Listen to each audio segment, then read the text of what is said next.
Good evening, ladies and gentlemen.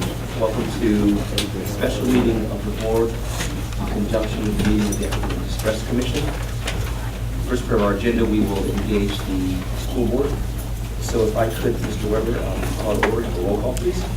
Mr. Damachia? Yes. Mr. Fallis? Mr. Smith? Present. Mr. Sturgill? Here. And Mr. Williams? Here. This time, would you all please stand and join us for the pledge of allegiance?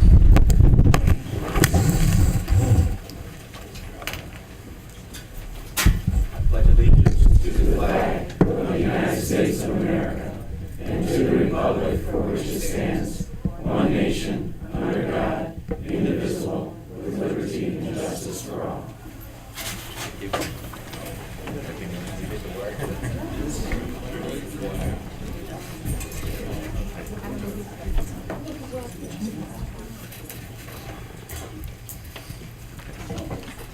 Before I turn it over to Mr. Zelli, the chair of the Academic Distress Commission, a brief explanation as to our gathering and somewhat of the unique nature of this meeting. This is actually our first meeting together of the Academic Distress Commission and the Lorain City School Board of Education, along with the Ohio Department of Education. The primary purpose of this meeting is so that we will have a presentation from the state on the survey, the report that has been conducted here at the district, kind of assessing our progress throughout the first year with the Academic Distress Commission.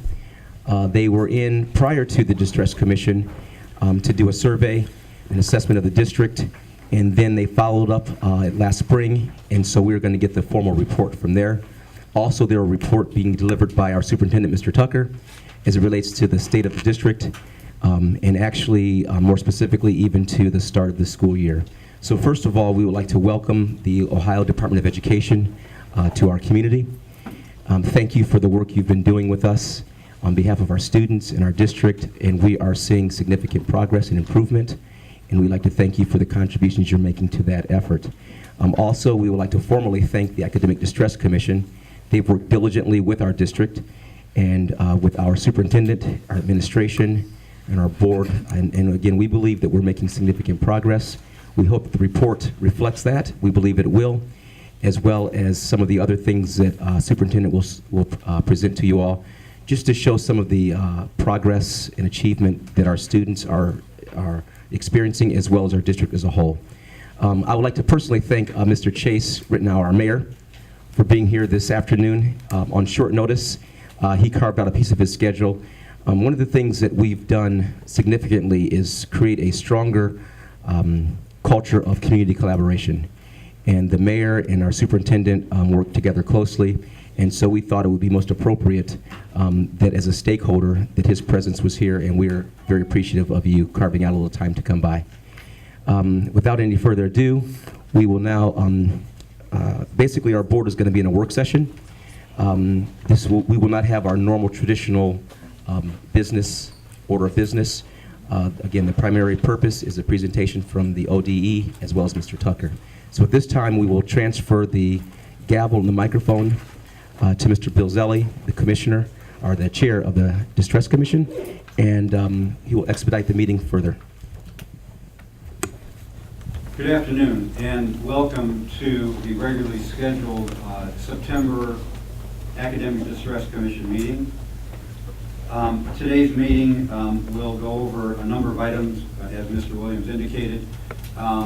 The commission is very pleased that the board was able to join us for our regular meeting, as we have been and continue to look forward to communication with the commission, or excuse me, with the board, so that we can improve the academic achievement of the students of the Lorain City School District.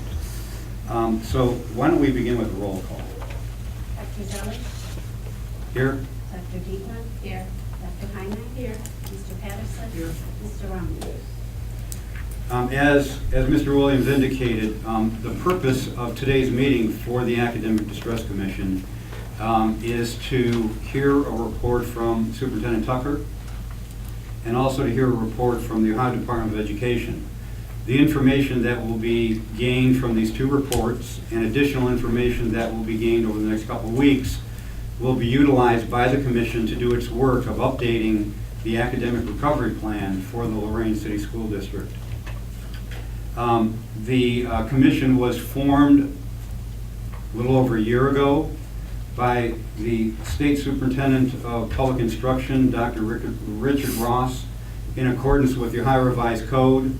The revised code, which was passed in 2007, indicates that school districts that have poor student achievement on standardized tests need to have an academic distress commission in place to assist the district in improving learning opportunities and achievement for students.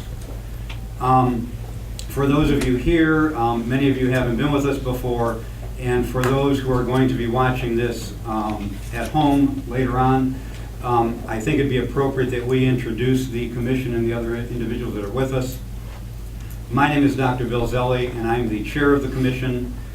We have Mr. Henry Patterson, who is the vice chair of the commission. We have Dr. Dietland, Dr. Kathy Dietland, a member of the commission, Mr. Raul Ramos, a member of the commission, and Dr. Rosa Hainai, a member of the commission.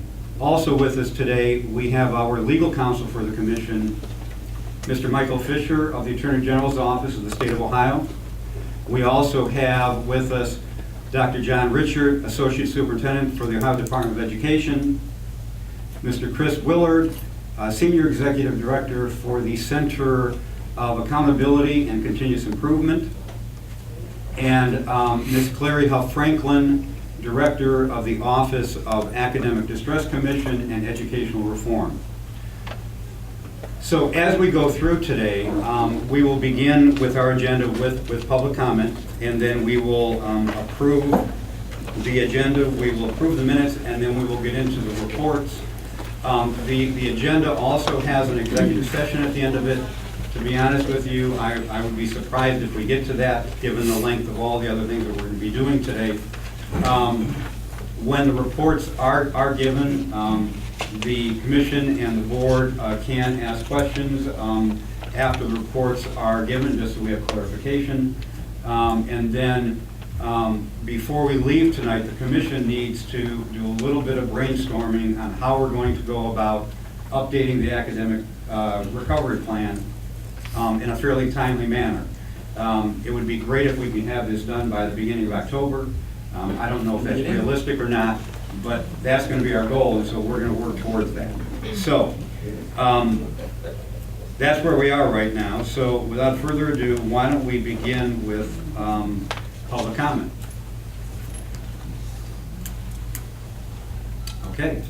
Seeing no public comment, could we move on? Could I have a motion to approve the agenda? So moved. Second. We go ahead if we have a second. Yes, sir. I was wondering if we could, since we're going to have these two reports, if we could have a small public comment after the reports. If the commission's okay with doing a public comment after the report, we can do that. And we could limit it, you know, to Sure. whatever we decide. If most of the audience came to hear the report, Right. maybe we need some reactions also. Okay.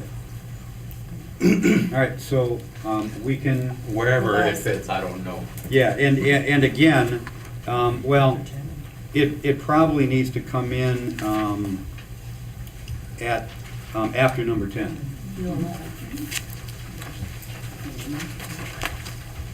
I pull my motion and submit it as a revised. Okay. All right. Anybody else? Okay, could I have a roll call? Dr. Zeller? Yes. Dr. Dietland? Yes. Dr. Heine? Yes. Mr. Patterson? Yes. Mr. Ramos? Yes. Okay, could I have a motion to approve the minutes of the July 28th meeting? So moved. Second.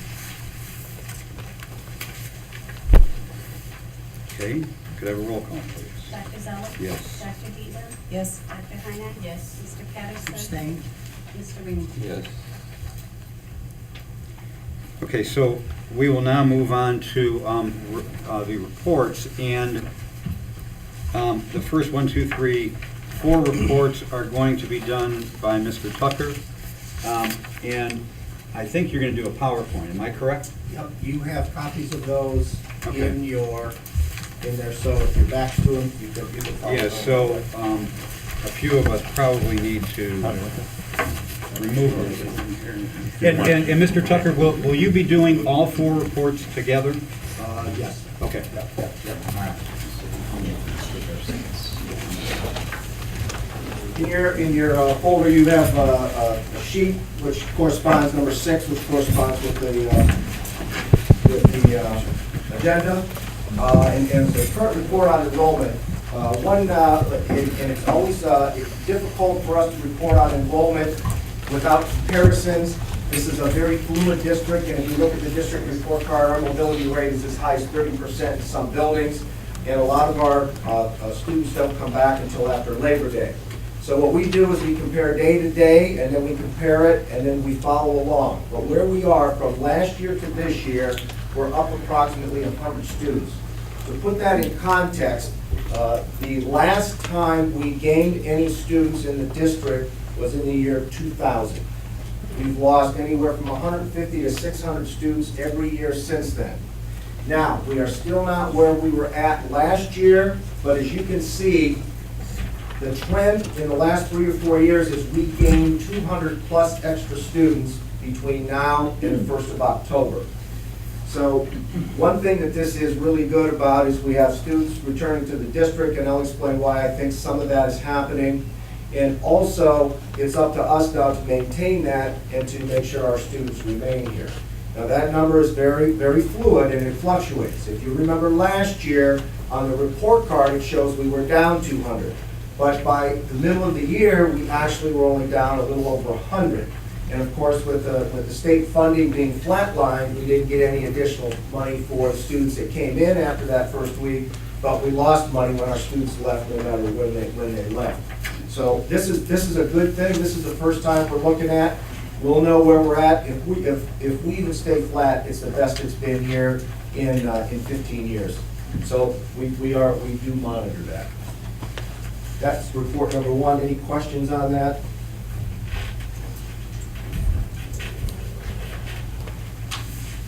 Okay, the next report is extremely lengthy, and it's for twofold. I'm not going to go through each individual slide, but I am going to put them up.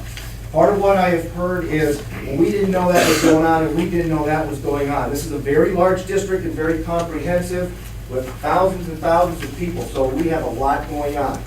So what I'm going to cover today is the state of the schools and what we have accomplished and what we've done and what's in place since September of 2012. That's all I can speak to.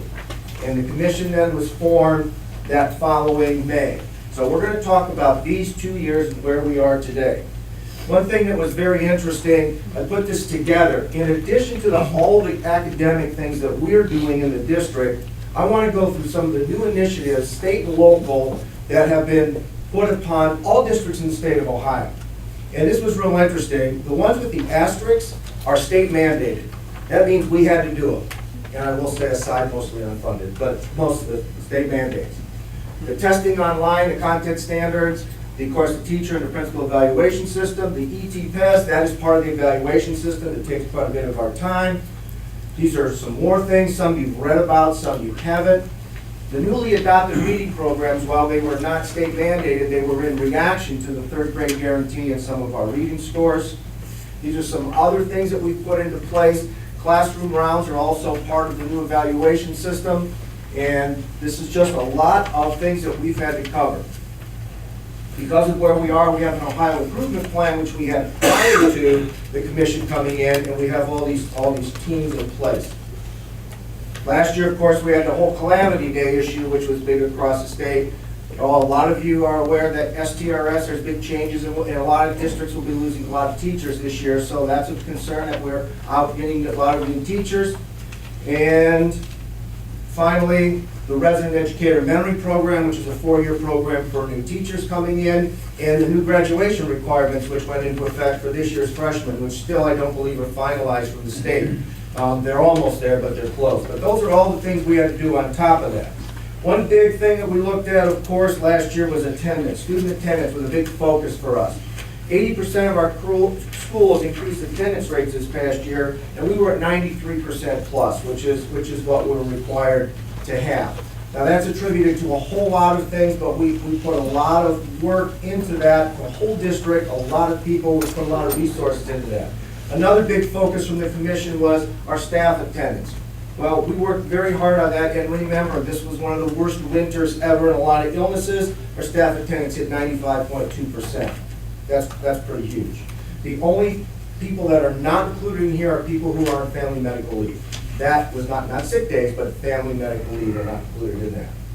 So one of the other reports you asked on was they have not released a state report card, but we have got some preliminary data, which has not been official. What we're showing is 52% of our scores have increased and 40% are either flat and decreased. We've collected all that, and what we're doing is looking at individual students and individual teachers and breaking it right on down to identify those, and that's what our staff has been doing. In fact, if you look around today, you see this was a workshop for teachers and principals today and yesterday, and they were out of here about an hour before you came in. So we left things up so you could see. Those are the areas of increase for the OGT. These are the area of increases for our OAAs. That data is to be released probably within the next 2 or 3 weeks. We've got a ways to go there, we know that, but what we want to look at is our value added. Are our students learning? Maybe not hitting the mark, but are we heading towards hitting that mark? Another big thing that's been written about, been in the news a lot, is of course the third grade reading guarantee. As you know, our testing for our students coming into this district are only about 13% ready for kindergarten. That is a fact, and that's what we have to take into account, and some of the reasons some of these programs are in place. So when we tested our students in third grade, we don't, in the fall, which is the fall, it gives you your benchmark, we only had 30% of our students passing, 70% were eligible. We test them throughout the year to see how they are. By winter, we were up to 37% passing. We redoubled our efforts. Of course, we had to write a reading improvement plan, and at the end of the year, which reported we had 93% of our third graders passing. Of the 33 that did not, they were in summer programs and some intensive reading. We're working very, very hard with them so we can promote them mid-year in January. One thing that I have stated and we've worked on and is reflected in the report is relationships is what we need to work on in this district.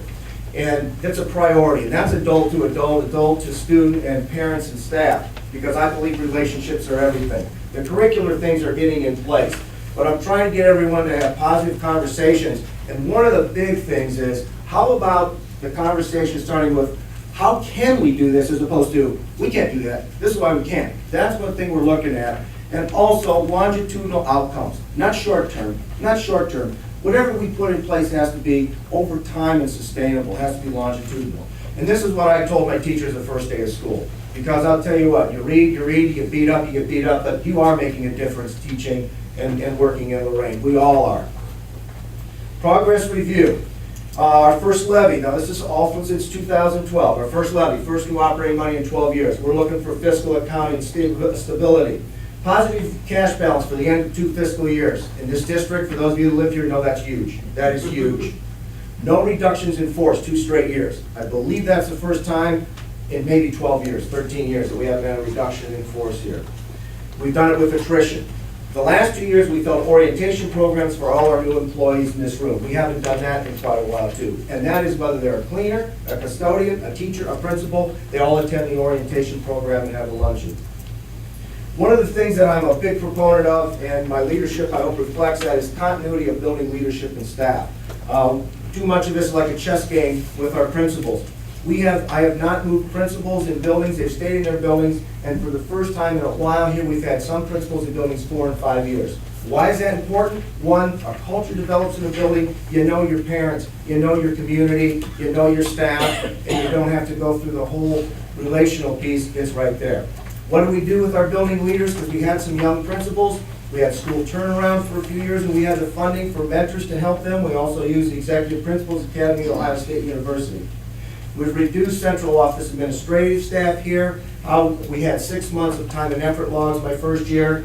We used APQC, which is a quality control organization, which I'll talk about a little later. And right now, everyone's located in a single hallway. Everyone says, well, yeah, he just moved them around. Actually, we're down about 32 people. We've actually diminished 32 people, because that's important. And there was a new organizational chart distributed so everyone knows where everybody's at. One of our policy manuals, the board policy manuals, there was a lot of outdated things that just needed some attention. We have one section to be completed, and if you know that policy manual, it's about 8 inches thick. And my board members here that are on that policy committee know they have been meeting a lot. And we're slave drivers, we've been going 4 hours, 3 hours for those meetings. Ongoing updates, and of course, I'll have school boards help us. Last year, we were able to provide lunch and breakfast for all our pre-K through 8 students. That's really huge, especially in a district that has about 89% students that are eligible for that. And we have breakfast for all our students there. We also changed the process. They can go online and do that, and they also have account access, and if parents come in to the building, we can help them with that, putting that in addition to paper and pencil. We have a new website. It's still a work in progress. We know we have a lot of work to do on that. Lorain High School, as of today, on schedule, on budget. If you looked over there, the steel was delivered for the gym. That means the roof's going up. On schedule, on budget. That means 2 years from now, we're going to be in there. That's huge. We also are one of the few districts in the state that have 13 new well-maintained buildings that we always kept continuous preventive maintenance, and the community's proud of that because you don't see any of our buildings being vandalized. Very, very little, and they're really proud of what they have there.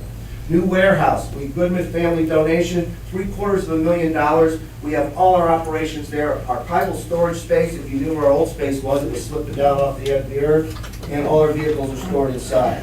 We've been able to reestablish full-day kindergarten. Crucial in this district, absolutely crucial. We've reestablished our elementary libraries this last year, midway through last year. And we're doing professional development with them so they can be also help as instructors and create plans so they can work with the teachers to help on that. We've reestablished elementary art and music programs in the elementary schools. Not good enough, it's killing me, it's not good enough, it's modified, but we're hoping if the enrollment holds, we'll be able to add some of that throughout this year. But at least our students are getting art and music in the elementary schools. We reestablished the Do the Right Thing, which is on the wall here for recognition for students. We've reestablished busing for all students in the district. We've reestablished select extracurricular activities. We've added more. We want to add a lot more because extracurricular activities and student activities are very, very important. We restarted the AVID program. This year we have over 40 teachers trained. They went out of state for that training, and that's part of getting them into college. And we will be hosting a regional AVID conference workshop, which is really huge because Lorain hasn't been doing a lot of that lately. We tripled our preschool enrollment. Thanks to ODE and some of the help we've gotten from the state, we've been able to go from about 60 or 70 students to over 250. We've added we've added new sites. We now have 5 sites. We serve all areas of the city, which is big because it's tough for some of our parents to get around. We're also in process of a new preschool coalition initiative. This is the foundations are helping fund this, and we are putting together all the preschools, whether they're private or public, to meet together so we can assist them academically and curricularly so we can have our students prepared no matter what preschool they attend. There's going to be some announcements coming up at the end of September on that. Please pay attention for that. We've taken a lot of our resources and allocated them more to student achievement, and you can see what we've done there. We've done more with iPads, more with MacBooks, and it's not just having the technology, it's those students utilizing it, and you can see them utilizing it every day. We've adopted thoughtful classroom teacher effectiveness framework. This was originally for 7 through 12, and we had a successful evaluation report, and elementary teachers requested that we push it down into K through 6, so we've done it. It's about practices for students. And I'd like to introduce Harvey Silver, who is Thoughtful Classroom, who was here today, and that's what all the work is right here. His reading programs adoption process, that's okay. We had to take a look at how we were going to adopt our reading programs. So what we did was we put together a week-long teacher study where we had the publishers come in and they could ask questions and they could come in and talk to the publishers, take a look at the books, and then the teachers gave written evaluations, and with their recommendations, as long as it was on the ODE approved list for some of the areas we need to get approval for, the teachers got to choose them. What did we pick? These are our reading programs, our core reading programs you can see listed, our tiered intervention programs. Those are extra programs for those struggling readers, which we have. And each of those, you can get into detail on how those are and what those are specifically. We have to implement the new content standards, so we have teacher-created improved pacing guides. Those are annually reviewed and recalibrated, because as teachers use them, they go, you know what, we should have done this, we should have done this, and we have them, and we pay them to make those, recalibrate those. We have academic coaches at all sites. And this year we changed the schedule, because the teachers and the principals requested we change the way we assign those, so we did. How were those people done? It just wasn't, I'm old, it's my turn. There was a selection process, the teachers submitted applications, and then there was an interview team of teachers and administrators. So the teachers got to pick who they felt were the proper people for those. Continuous improvement of our teacher base, building leadership and district leadership teams, these are important. And I'm going to show you a little bit of slide later, because we need more of that teacher voice. We've got these in place now, we've got the checklist, but they're not as effective as they can be. They're getting there. They're getting there. But we've got a ways to do it, and that's part of relationship building over time and getting things down where they need to be. We have an assessment calendar. It's online. It's published in August. And ODE changes their rules. Sorry, John. They change their timing, all that. So we have to change our, depending on their changes. They go, oh, no, we're going to change that test. And they change. Teachers all think that we just sit up here and do that to make their life miserable, but no, the ODE says change the time frame. And you know in your calendar, if you move one thing, it makes 8 other things topple, and it looks confusing, but that's the way it is.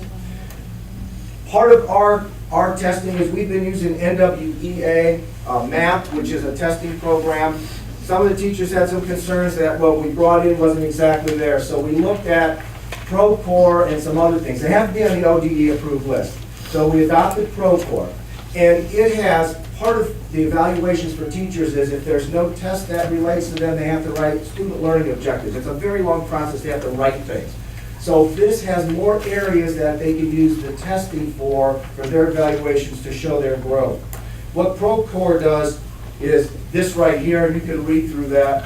One of the big things that is, it's graded for them with pre and post summative formative assessments. That's a real crucial piece, because it's difficult to get those graded when you've got everything else there. And also, another good thing that it has, if you don't quite understand it, they can go online and get the professional development right away. They don't have to wait for a supervised area. Now, what areas does ProCore cover? These areas here. Grades 2 through 12, those 4 areas, except for social studies, 2-8, and then these high school courses. This is real crucial, one, for evaluation, and of course, we're doing away with the Ohio graduation test in Ohio, and we're going to end of course exams. Kind of sounds like final exams of our day when we went to school. Progress review. On this, we have community-based student registration. We did some registrations in buildings, and we're going to expand that even more next year. We're even in discussion with some churches to take registration to churches. Today, we had a lady in here that walked all the way from the south side, homeless with 3 children.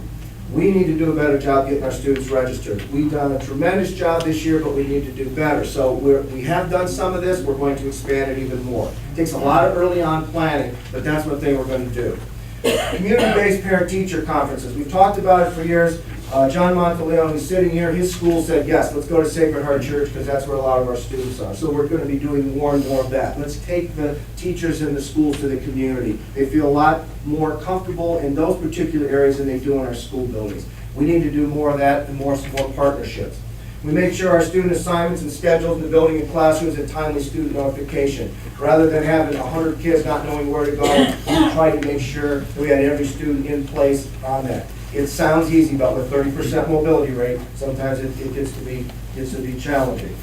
And you can see what we're trying to do with the scheduling there. Academic calendar, we published it early. It's very student and parent centered. We negotiate that, discuss that with the association. If you notice, we started school earlier this year. It wasn't just because it was convenient for everybody, it's because of the testing schedule. And the more instruction we get in, the better the students do, and the more comfortable the teachers have. We also have targeted after-school tutoring for our particular students here. We're expanding our gifted program. I wanted to do more, but what we had to work with money-wise didn't quite get it there, but we expanded it to both middle school. I want additional sites next year. We have increased our identification of students. We've tested more to get them in there, and we've reestablished a junior grade books for them.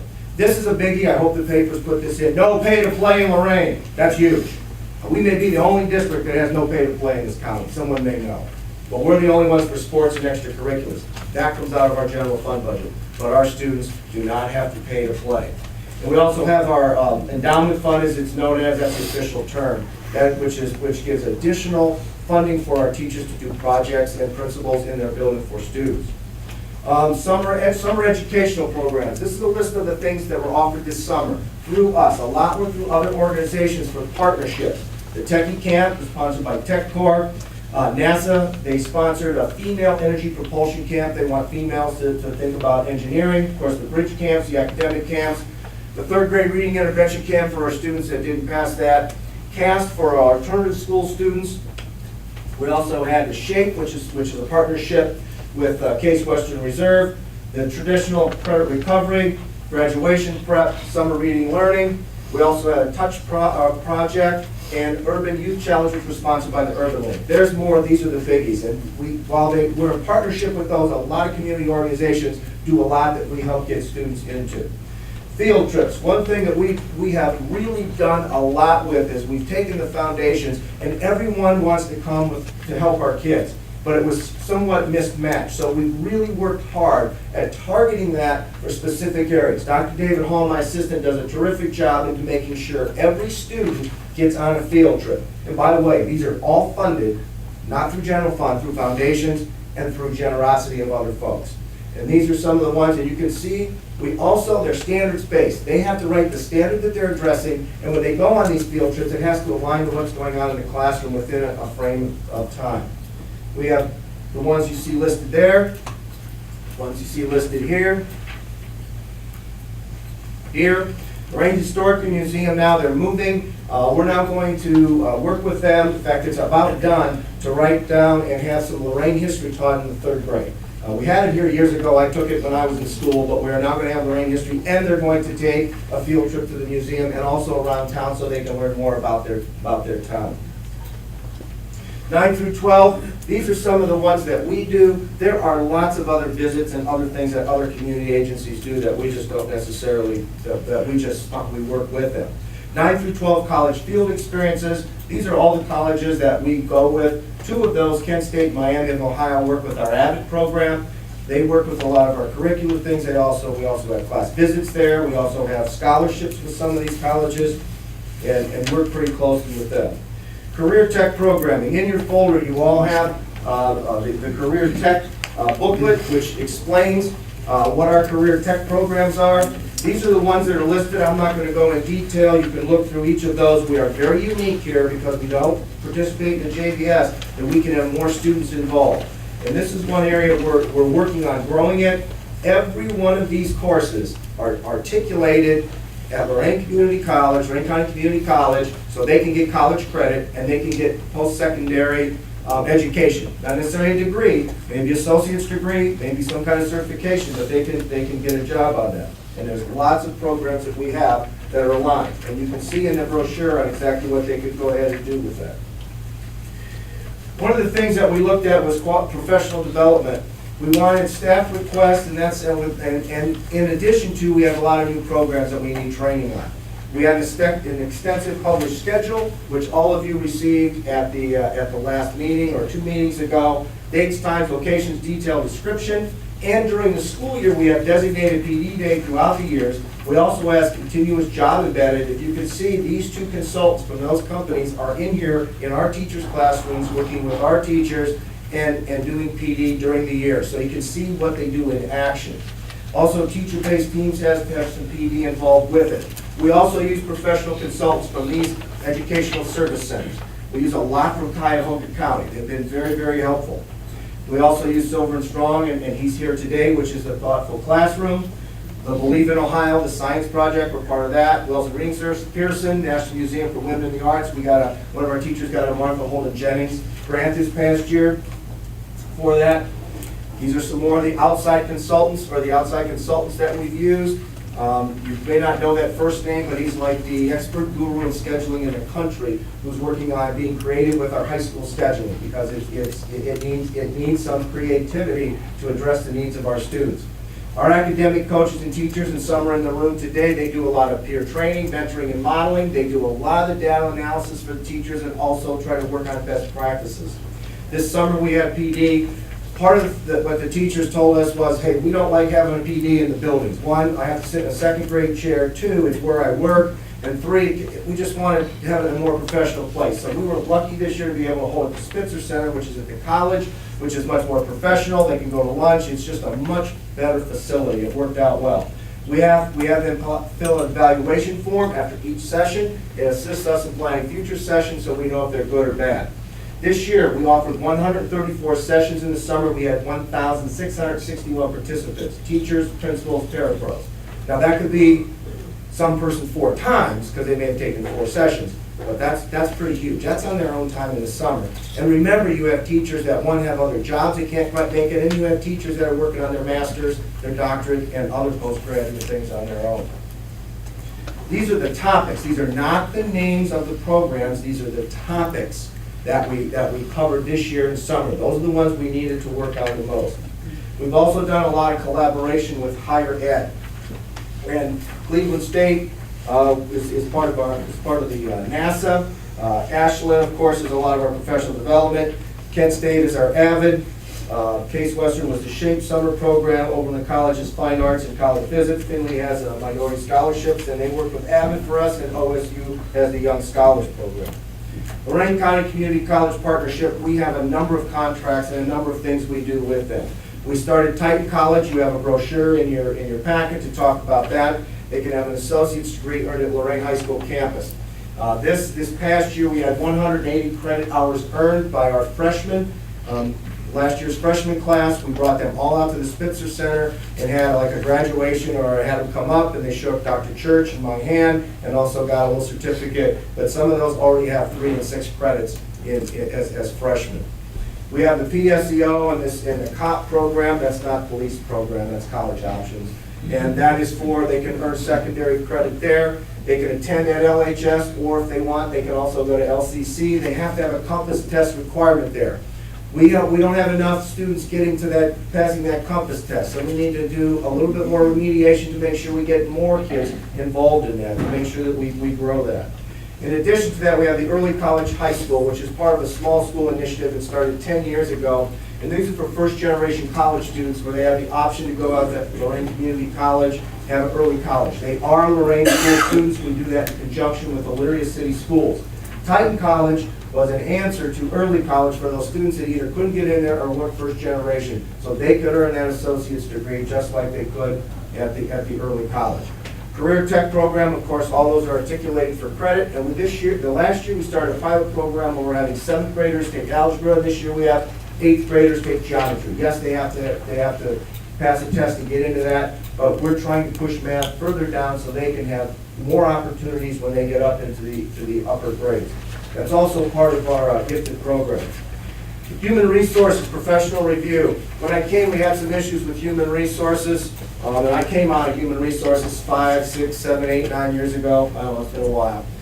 We hired Rachel Wixie and Associates Consulting. They did a long-term study, and they spent a lot of time here talking to the Treasurer's Office, also with the human resources. They gave us recommendations for reorganization process procedures. And then what we did was we went out and we hired human resource specialists in that office. And then we've also joined the Regional North Coast Shared Service Alliance for our substitute services. We were running our own, and it was getting very, very difficult to do that and manage that. Too many teachers, too many classes without teachers in them. They're up to 90-some% fill rate. We're still working on getting that better. But that came out of the study on that. In addition to human resources, what we're doing is we're having ongoing recruitment of new teachers right now. If I can get a new teacher right now of a subject that I know we're going to need, and to really push that, we're going to hire them, because we know we're probably going to have anywhere from 50 to 80 teachers retire at the end of this year. We've already had 5 or 6 already give us that. We have joined and have been a member now for 2 years of the Cleveland Area's Minorities in Education Recruitment Association, known as CAMRA. Carol attends those meetings regularly. We need more diverse teachers. Every district does. It is hard to find them, and we're out there actively recruiting, and we're sending a lot of our folks out there to help bring them back to Lorain so we can have that. We've attended 5 statewide job fairs last year. That's where we got some of our candidates, and we're ramping that up to attend even more this year. We've got 6 of our 7 contracts finalized, and we're really working hard at positive working relationships with organized labor in our organization.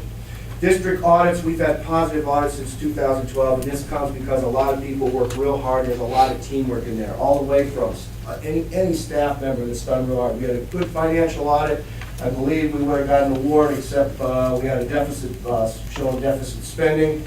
Our title, which includes, everybody says title audits, those are huge, and you can see the list of title that we did there. And it isn't just fiscal, you got federal requirements and programming, and we have had good reports on these, because always when there's a bad report, we've got very, very little recommendations. Yes, we've done well, race to the top. In addition to that, we've also, last year, we had a special needs on-site review, and it isn't just special education, it's gifted, ELL, and preschool. We also have 21st Century grants, which we, in partnership with Boys and Girls Club, and we've had very good reports on those, and also food service audit. Community agency partnerships.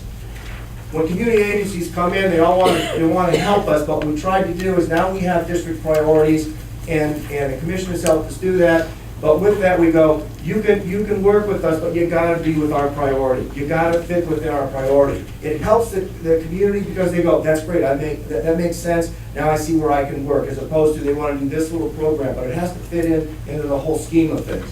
We work very closely with North Family, Stocker, North Cent Community Foundation, Martha Holden Jennings, and then down below are some of the little ones that, and I shouldn't say little, smaller amounts of money that they help us with. Those first 3 are very, very good and put a lot of money into this district for student achievement, and they're really big on the literacy portion of that.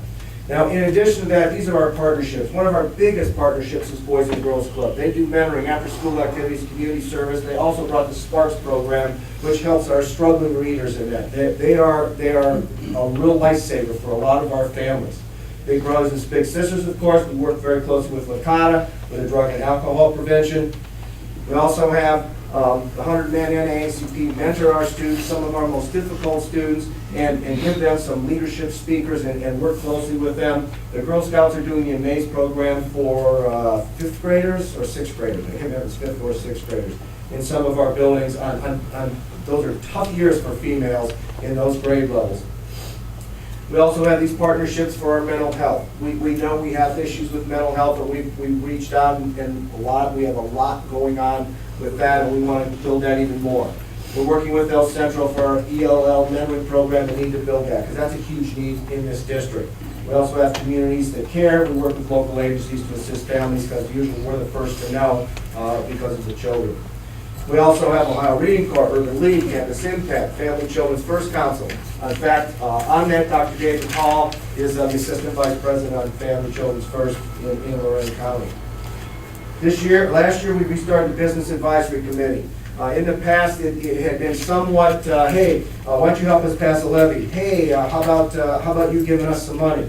We switched that all around. We meet quarterly, and now we're Lorain City Schools. What can we do to help you in your business? Can we bring some students out, and can you talk to some of those students? We've had 2 meetings. It's been very positive. There's about 7 to 8 on that committee. We are now going to take them to our high school for our October meeting so they can see what's there.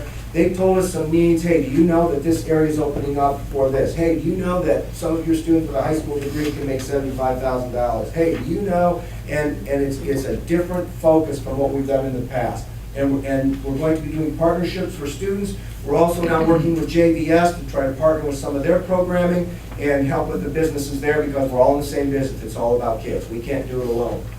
Technology, we have to have upgrade long term, and we do have that ready to go. Problem is, we have this minor thing, we need $1 million plus, but it's all set to go. Even though they're new buildings, believe it or not, technology's already out of date. When they built this Jacinto over here, the thought was, wireless? Nobody will want wireless. Well, now they all have to be wireless. So that we have to do. We're working with the city of Lorain for shared services with other school districts in the city. Chase and I meet fairly regularly with lunch and talk about a number of things we can do together. We've also done a lot of collaborations with other school districts. We've done a lot of work with Elyria and what they've done. Paul Rigda's done a terrific job with their curriculum person and in building their capacity and how they've done some of their reading programs. We have been partnering and meeting with them, and they've been very gracious. And there's other districts we've been working with, but we've been working very closely with them. APQC is a project that John Mulaney brought to me from the foundation and said, would you be interested? We did a day session, and what they do is they're about quality control, about using business models and business protocols to improve what you do.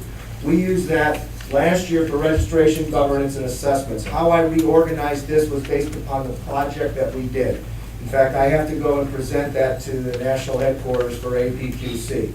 Right now, we're doing an ongoing one for employee change process, and now the big project that the principals and the teachers that went through the training, they want to do community and parent involvement. They want to look at those protocols and get people involved on how we can do that. That's going to start in October. Their consultants are coming back to work with our people to get that going. Because that's one of my keys there, is get the community and the parent involvement on that.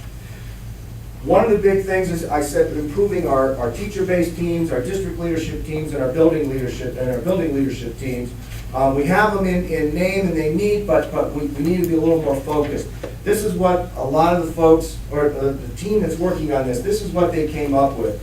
And this is so crucial, because we're working to give a voice to the work of the teacher-based teams. That's the key, bottom up. That sounds easy, it's hard to do, especially in a district that hasn't always been that way, but we've got to make that happen, because that's how the student achievement gets changed.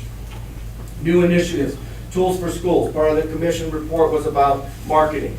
Well, out of our career tech funding, we were able to get tools for schools, which is a marketing sales informational. What they want to be able to do is they will be here every month, and we will lay out a plan on the way to sell our career tech programming to that, because we're pushing our career tech programming even down into the junior high schools. And that is one thing that they're working on, is enrollment, one, how to increase it, and two, to retain it. We can get it up, but we got to retain it. We got to do better retaining to give our students what they need, because if they're not getting what they need, they move on. So that is a big thing that we're working on. InfoSnap registration program, which will start in January. What that is now when you register your child, all that information flows right to the building. Part of our challenge, or most businesses and schools' challenge, is the amount of paper we have. The worst thing I have that happens is a parent says, oh, you need this document, and they got to go back home and get it. Oh, I went to this school. Well, that school doesn't have the paperwork from central office. That stuff's over. Now what will happen is they'll get that in the computer. When that student walks into that school, it'll all be up and be ready to go. And they will be able to register and get that information in. The other nice thing is, if you have 5 children and you have to fill out those forms, you fill out one form, you can type it in, we'll even help you type it in, and we'll have a place in the school building to do that. It'll populate that for all 5 children. And the only thing you'll have to change is a couple of the medical things. Because I know as a parent, sitting down, you have to write 5 different medical forms, but those are part of the things we have. Board docs, we should be instituting that this month. That is going to be paperless and public access. You'll have public access to all board agendas and all past agendas, and you'll be able to access that much easier. The city, I believe, is going to board docs now. City council, a lot of districts have it, and the board wanted that. They got it last March, but we had a retirement, so we had to get people trained in that. Public school works we put into place to make sure that our employees are protected with their proper training, because there's a number of things that we have to do over by the state that are required, whether that's bloodborne pathogen training, whether that's ethics training. Now they can do it right online, quickly, on their own, and that way they keep themselves safe and they keep all these things current, and I can send those things right down to the state and we can keep it there. Books at Work.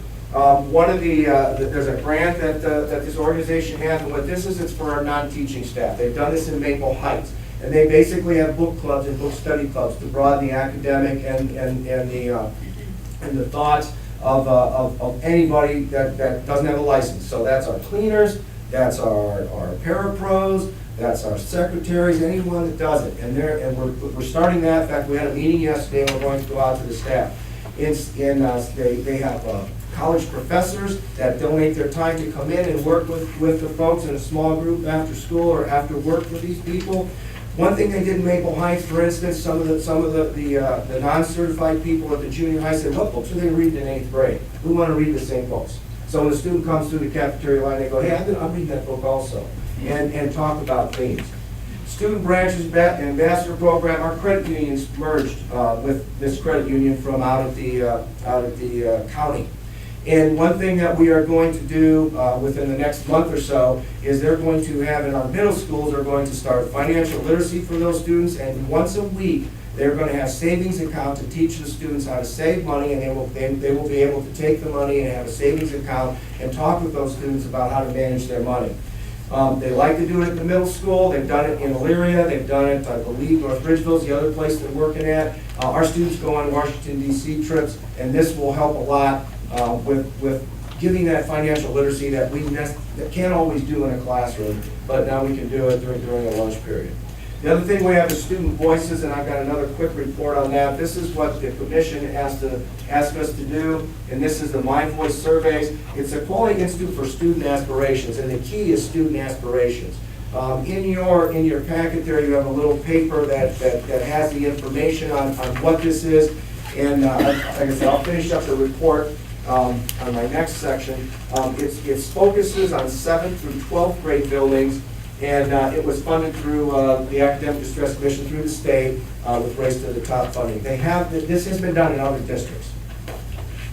Continued work for future implementation. We need to really get out and educate our community and have some long discussions on clustering of our elementary buildings. It's better for students. We can get our class sizes much more balanced. We can selectively group our students better. We can do much better work. We can get rid of split classes. We can make a lot of things happen better. And that would be pairing up of buildings, of how that. The other thing, which we almost did this year, but I didn't want to pull the trigger because I thought I'd get a lot of pushback because we really didn't look at it until June, so we waited, was a later start time for the high school, like 8:30. And now I see it in the news, there's a whole lot of research that, guess what, that is the right thing to do. So that is coming next year. School will start later. And that, I think that'll be terrific, and because a lot of our students have a tough time at that. Alternative schools, we're going to further define who, what, where, and when. We've done a nice job with that, but they want to really get focused even more on who goes and how they get there and what we're doing for defining those. And that's the Credit Recovery New Beginnings. Lorain Digital is our conversion school. And we're looking at locations because, as you know, that high school is going to open. When that high school opens, our 6th grades go back into the middle schools. We finally get a middle school in the south side of town called Southview, which makes sense. And then that means now we're going to have to move out the credit recovery to get to another location. And New Beginnings, I'm trying to get them out of that old building before the end of the year. Because that's if you go in there, you know why they got to come out of there. Challenges. Continued professional development, the time on how to get that done because we have so much teaching time. One thing that we didn't add in there is we extended the student day and the teacher day for elementary last year, which gives them an opportunity to study data.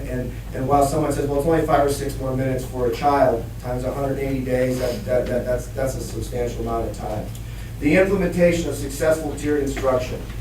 So many of us, either they taught it, and if you didn't learn it, you didn't learn it. But this tiered instruction is crucial for those students that haven't learned. What that is for the struggling students, and what do? We want to further expand our art and music programs. I want to reinstate all sports teams. We just have to do that. And I want to reinstate all those student activities because that's what we need for students. And if we get in a financial place, that'll be the first thing. You know, Levy Pass, we put kindergarten back. We put cheerleading back the next year. We put some other programs back. And we need continued communication with the families that left the district, and we've got some plans to make that happen. So we've got a lot on our plate. We've done a lot. This is just a little bit. This is quite a bit of what we're doing and looking at. And this has just been the past 2 years. Actually, a lot of this has been the past year. I know people say they're tired. Oh, we're not doing it well. Oh, this, oh, that. But unfortunately, we had to do probably 4 or 5 years worth of work in 2 years. And you do get road weary. So now my mantra is, if you're going to add something to the plate, what are we taking off? Because there's only so much that we can do. Questions?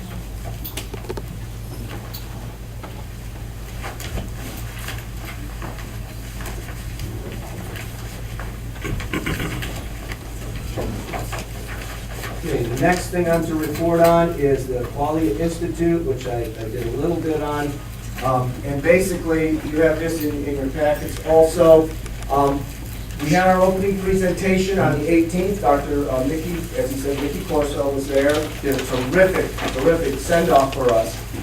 We had a meeting with him afterwards with the principals and the administrative staff that will be working with him.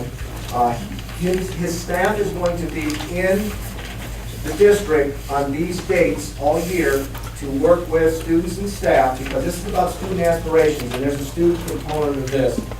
They will be surveying students, staff, and parents, and it's about student aspirations and what do they want to be and the reality of all of that. And that the paper I have there explains it much better. Dr. Zelli has been part of it. He knows a lot more than I do about it.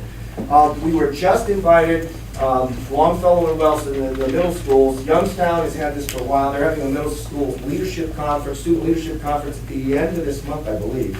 We are sending a team over there of, I think, 10 students and 2 staff members to work with them. October 30th, I'm sorry. And this is a 3-year project. It is a 3-year project.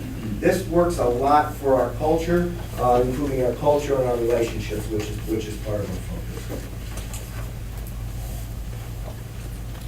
And I think the only other thing I had to report on was the local report card achievement, and that's all I can really tell you was what I showed you in the PowerPoint, only because it hasn't been released officially yet. So you can see where we're already dissecting it, but until we get an official release, that's about all I can cover. Thank you, Mr. Tucker. We appreciate the work that you put into it, and the plan is to incorporate a number of the items that you brought forward into the plan as we move forward with the new academic recovery plan. I'm guessing that as the commission has the opportunity to review this in more detail, we probably will have some questions as far as numbers of students or percentage of students involved in programs, et cetera. I'm glad that the Qualia Institute for Student Aspirations has worked out as well as it has. And I too would like to thank the ODE for giving us the funding to be able to do that. They did that in Youngstown also, and so it's great that we had the opportunity. I'm glad that attendance has improved, because that was something that the commission really focused on for both staff and students.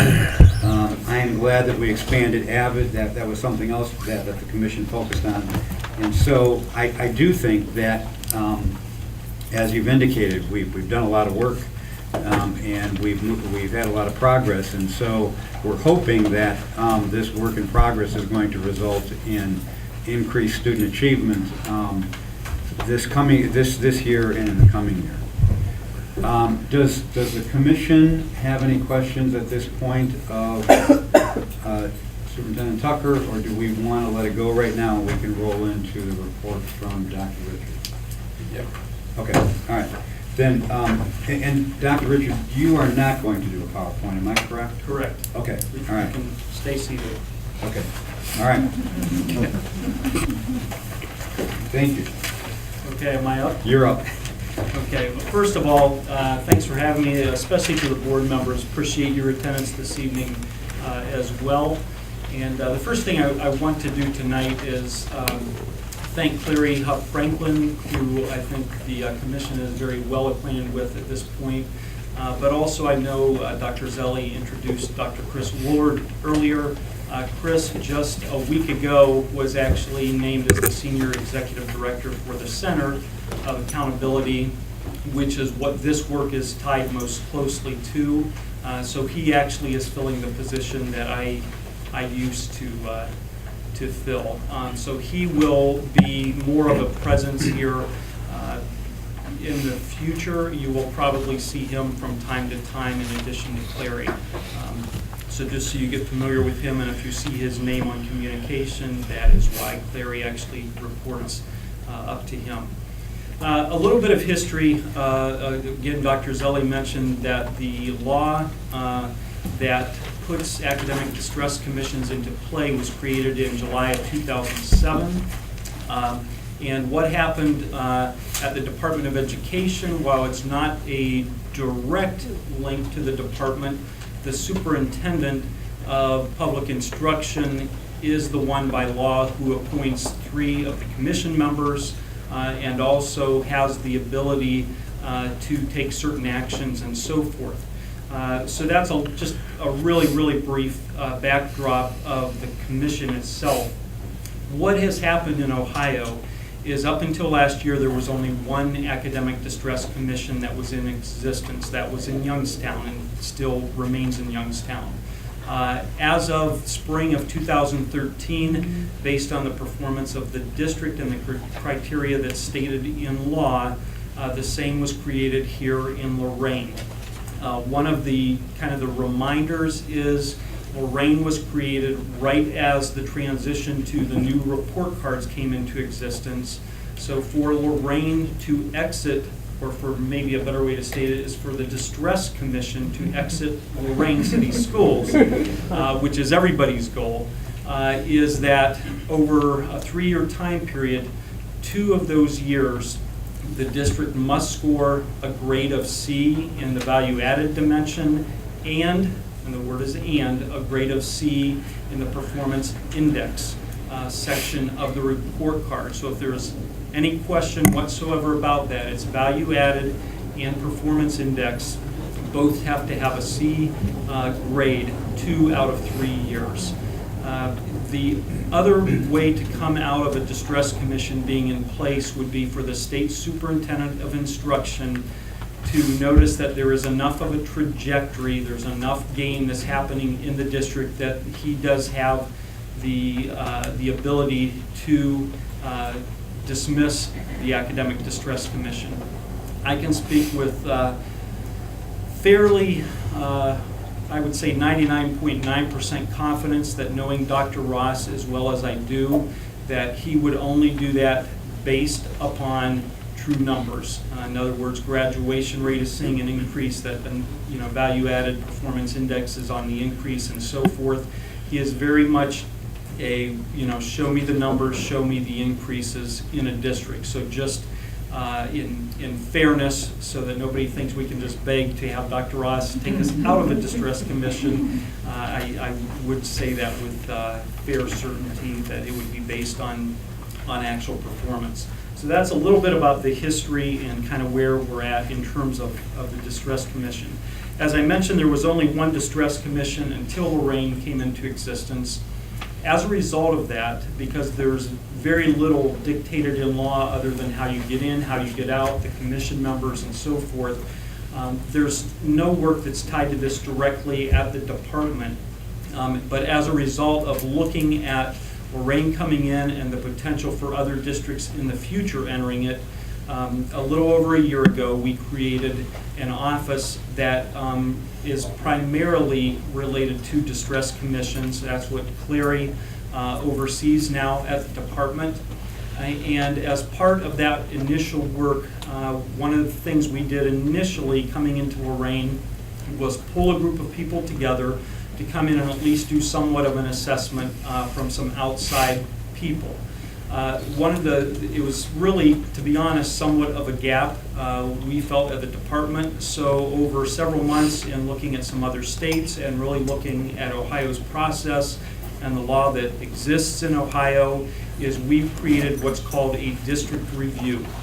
And we've done that by contracting with district review team members who are all people who have quite a bit of experience in schools and districts. Rather than what we did the first time where we had a lot of people from the department come visit your district, we contracted only with people who had extensive experience at the district and school building level. We felt like that was important for a couple reasons. One, for credibility, and 2, for just relating to kind of what happens day to day in school life. So the district review team that was on site here for 5 days in May were all people who are not ODE direct employees. They contract with us to do these types of reviews. One more bit of information about the district review process, and that is for a district such as Lorain where there's an academic distress commission in place. There will be a district review annually in May, and there will be a follow-up in November, December that will actually be more focused on what the commission ultimately comes up with as the recovery plan. That's to provide a constant feedback loop for continuous improvement, to provide, number one, the commission with information, but the secondary purpose is also to provide the local board with the same information that feedback loop is providing to the Distress Commission. As a department, we are very interested in what's occurring tonight, and that is the Distress Commission and the board members talking about performance, talking about what is actually happening, and what was observed during this thing called the district review process. So that's a bit about the backdrop, about what to expect in the future, as long as the Distress Commission is in place. And let me explain a little bit about that, how the district review works, and then also how your reports are formulated. We have the official copies. I think most of you received a draft of it several days ago, but the official copy will be out as of today. I believe, Claire, you'll have that available for people after the meeting as well. Yes. In terms of how this works is the district review team members, those people that we contract with, they spent 2 days reviewing data. Those are listed at the end of your report, all the data that they reviewed. Some of it came from ODE, some of it came from the community, some of it came directly from the district.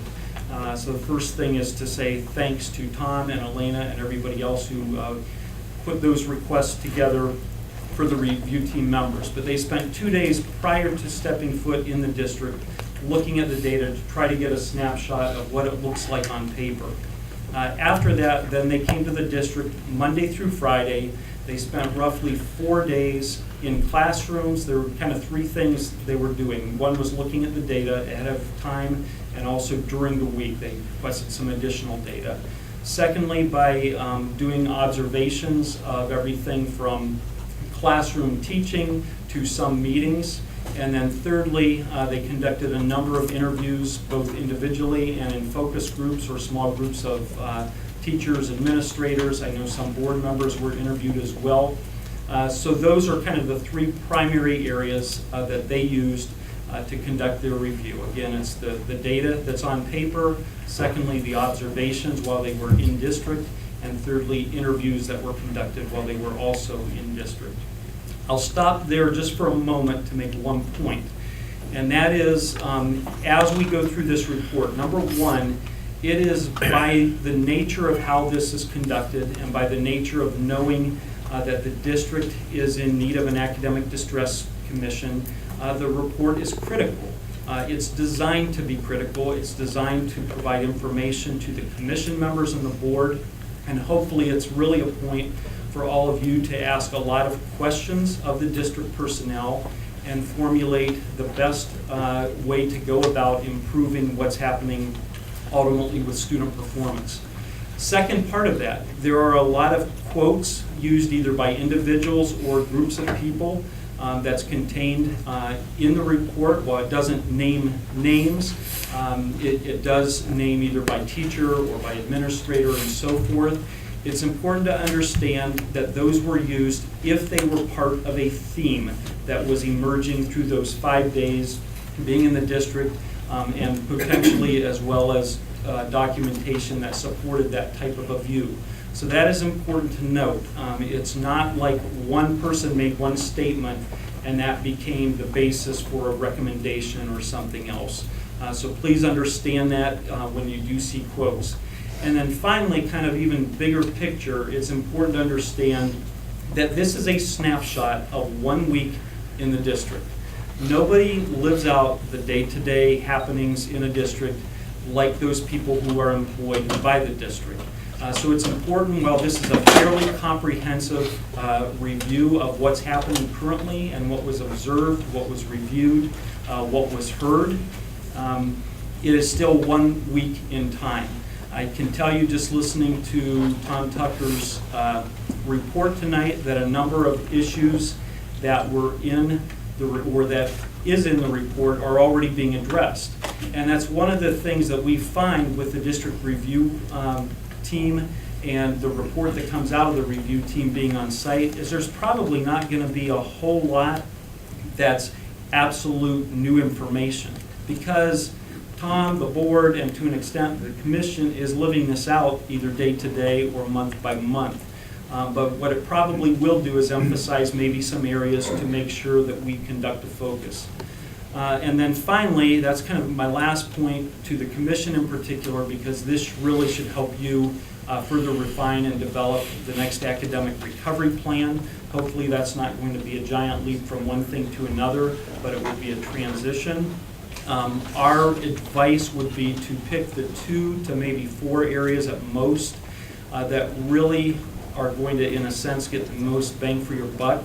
It's not the purpose of the review team to say this is the top priority because they don't live here. There were themes that emerged through that week and some things that I'll highlight tonight, but we can't step in and say this is the thing that's going to be the silver bullet for you. That's only going to be through a lot of question-answer with the people who are living that out, but hopefully it's a starting point for that to happen. So please don't take the review that's fairly comprehensive and say we've got to do everything in this report. It's not designed for that. It's designed to give you a comprehensive view, and then for all of you to come up with saying these are the things that are going to be most important. That's only going to be done through communication with this guy and his team. So all of that a bit as a backdrop as we kind of proceed tonight. The first, or the last thing I'll mention as we kind of get into some of the report is it is designed, you probably noticed if you had a draft of it, in 3 kind of primary areas. The first is just an overview of the district, some demographics about the community, some performance information. I am not going to spend much time at all in that area tonight because that's all information, again, that you can ask that of your superintendent and his team, and they will and they have been providing that, I'm sure. I know they have to the commission, but probably the same to the board members. And the other thing along with that, Tom alluded to this, is that the state's assessment data from the 13-14 school year is expected to be out mid-September, barring any last-minute changes that come into us from districts or issues, but most likely that will be done within the next 2 weeks. We're hoping that September 12th might be a date, but I cannot say that as a promise. So we keep saying mid-September. If I had to guess, I would say it might happen on September 12th. So keep tuned for that. Again, we're really committed as a state to accurate data. And as we speak, we know there are several districts with issues, but at some point we have to cut that off and say, here's the data as we know it now. And then if there are revisions down the line, we do that for those districts. But that is when all of that will come out in the next couple of weeks, and both for, the board and the commission.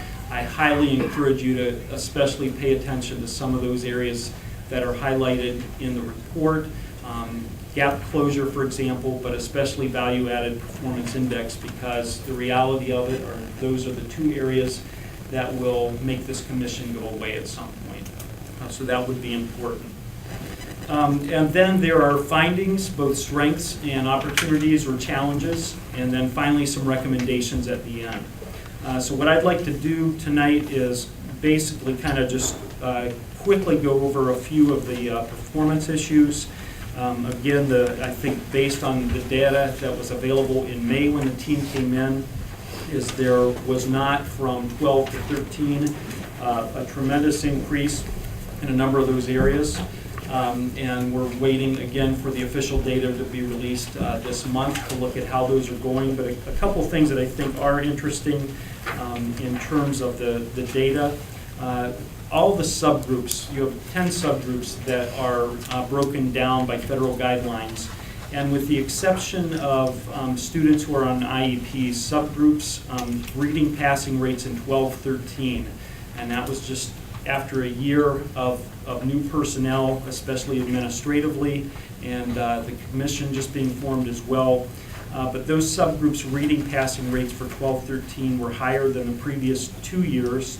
And all subgroups also showed higher passing rates in reading than they did in some other areas. I think everybody's aware that there is a tremendous focus on reading in this state. And while those gains might not be what everybody wants, you've got to pick the bright spots out, and so it's something to build on. In 12-13, reading passing rates for grades 3, 4, 7, 8, and 10 were also the highest they had been in 3 years. So again, if you just look at recent history, there are some areas that you really want to build on. Performance index score in 12-13 was 80.5, which was a grade of D in that particular year. So again, even though that doesn't sound like it's the best, it was also the highest it had been in 3 years. So that's important to kind of note a few of those things just to continue to build. So with that as just a little bit of backdrop, let's go into some of the strengths that the review team found while they were on site. One last thing I'll kind of mention before we get into strengths and the areas for improvement, and that is, please understand, while ODE compiles all the data and the reporting from all of those people who contracted with us, in the end, this really is not our report. We publish it. This isn't John Richards' report, it's not Clary's, but this comes from those contractors who I described earlier. If after tonight you have some real detailed questions about those, Clary is the direct contact with the contractors. So she is our direct link to all the work that occurred here, and she can go back. She's in a lot of communication with all of those people, and she was throughout putting this report together as well, and make sure that she clarified any questions that we had during that review process. So strengths. This report is broken down into 6 broad areas. The first one is leadership and governance. This is probably one of the biggest highlights in this district. I think everybody in here is aware that a new superintendent was hired in 2012, primarily to address poor academic performance and improve the culture of the district and schools. And one of the things that we are really, I think, happy to report is from a leadership governance standpoint, there is quite a bit of good news in this district. I think it was really evident. You can see the energy that is put forth in a lot of areas, and the enthusiasm and passion from which your superintendent speaks. But that was, I say all that because that was very, very specific as the review team came in and conducted their 5 days of interviews. Employees at every single level talked about a positive difference of night and day following the employment of your new superintendent. I guess he's no longer, not so new maybe. I don't know if that makes him an old superintendent or what it does, but I think you understand what I'm talking about. Along with that, there is much more of an emphasis on making decisions based on data than there has been in the past. And I hope this is okay for me to say, but I thought one of the comments that was really important, and it's not always the case in any district, let alone a district with a distress commission in place, but one of the board members, maybe who's a leader on the board, said that the distress commission and the board are in agreement with plans to improve the schools. There's not animosity or competition between the two governing bodies, and I think tonight just seeing everybody here at the same time kind of speaks to that as well. It's a tough thing when you're in a superintendent seat and essentially you're answering to 2 different bodies. And so that's something from the certainly the department side that is much appreciated. Also, the recovery plan that the Distress Commission came up with in April of 2013 was put in place. There's been quite a bit of attention given to that. And just a few of the highlights, again, you guys, I'm not going to go through point by point in this full report because we'd be here forever and you can all read it. But a few things that the members of the review team pointed out were the new program for literacy instruction, and improving that was something they heard from a lot of staff, and also as they reviewed things. I talked earlier about the reading scores, seeing a good trend. And principals kind of spoke, I wouldn't say unanimously, but a number of them spoke about a goal of having every student engaged every day. All you have to do is Google student engagement, and you'll see what kind of research there is behind students being engaged in classrooms. So that's a real positive to build on and to keep that going. We're still in leadership and governance, but the superintendent has focused on promoting a real culture of high expectations and improving the climate and culture within the school district.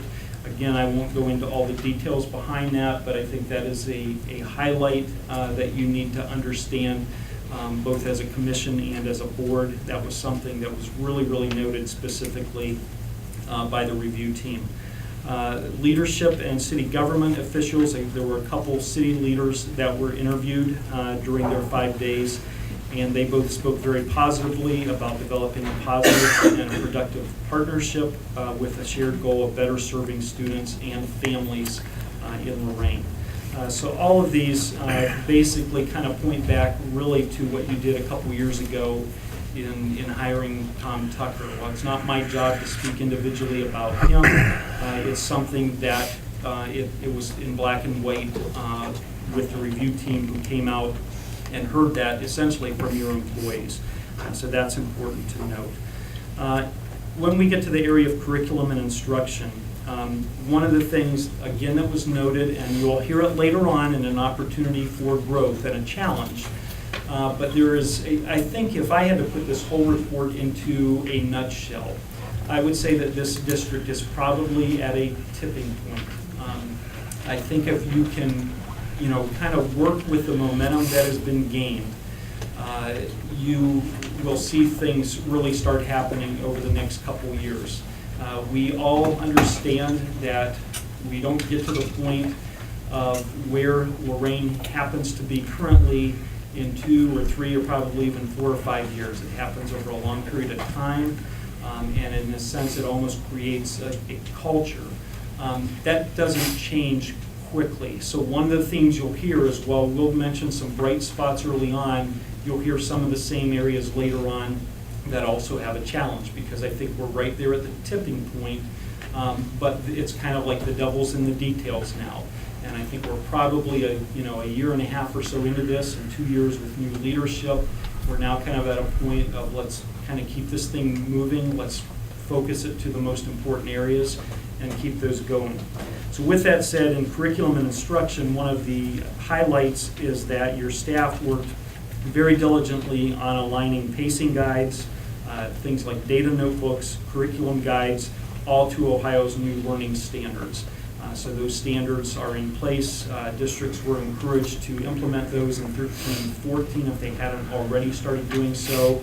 Certainly this year is the year everybody should have those in place and implementation, because a lot of the assessments that are dictated by law are also based on those standards.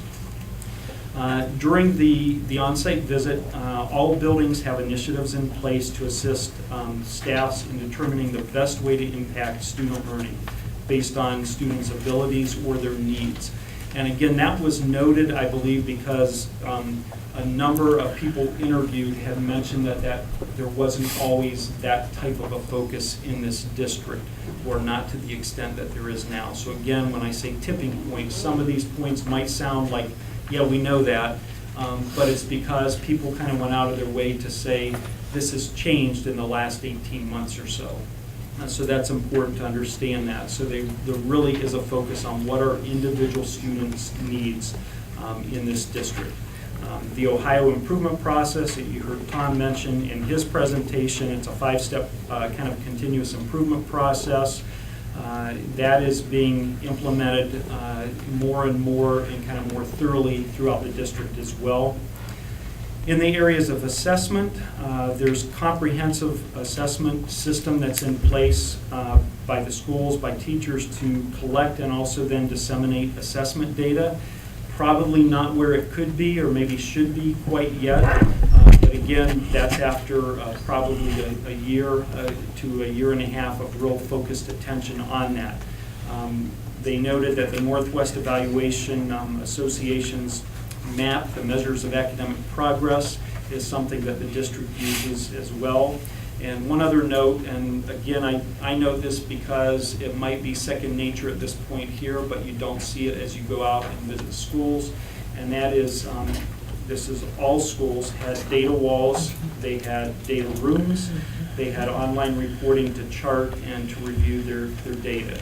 Again, I think in the implementation of that, you'll hear a bit later that there's probably some room there, but that's a great start because there are a lot of districts as we speak who don't put that kind of attention. Hopefully we can get to the point where every decision is based on something that you can actually review. That's the idea behind that. So it's a very good step, and a lot of work's been done behind that over about a year to a year and a half time period. Dr. Richard? Yes. Can I add to that?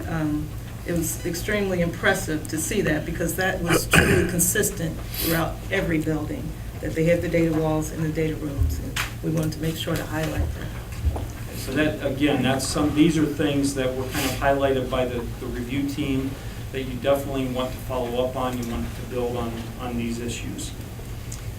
A lot of time and resources have been put forward in the creation of instructional coaches. Again, Tom mentioned that. You'll hear that there's been a little bit later, I'll talk about maybe a little more clarity with that, but again, it was one of the things I was happy to see up there earlier that I think they're already on that path. So a number of the issues that you'll hear somewhat addressed as areas for improvement later, it looks like the district's already aware of it and are taking steps, so that's kind of that's a really good thing. Finally, the district has a culture, or they're building a culture and a system for monitoring, using their data to make decisions. And again, a lot of that I think is linked back to the leadership here, really making that a focus district-wide over the past couple of years.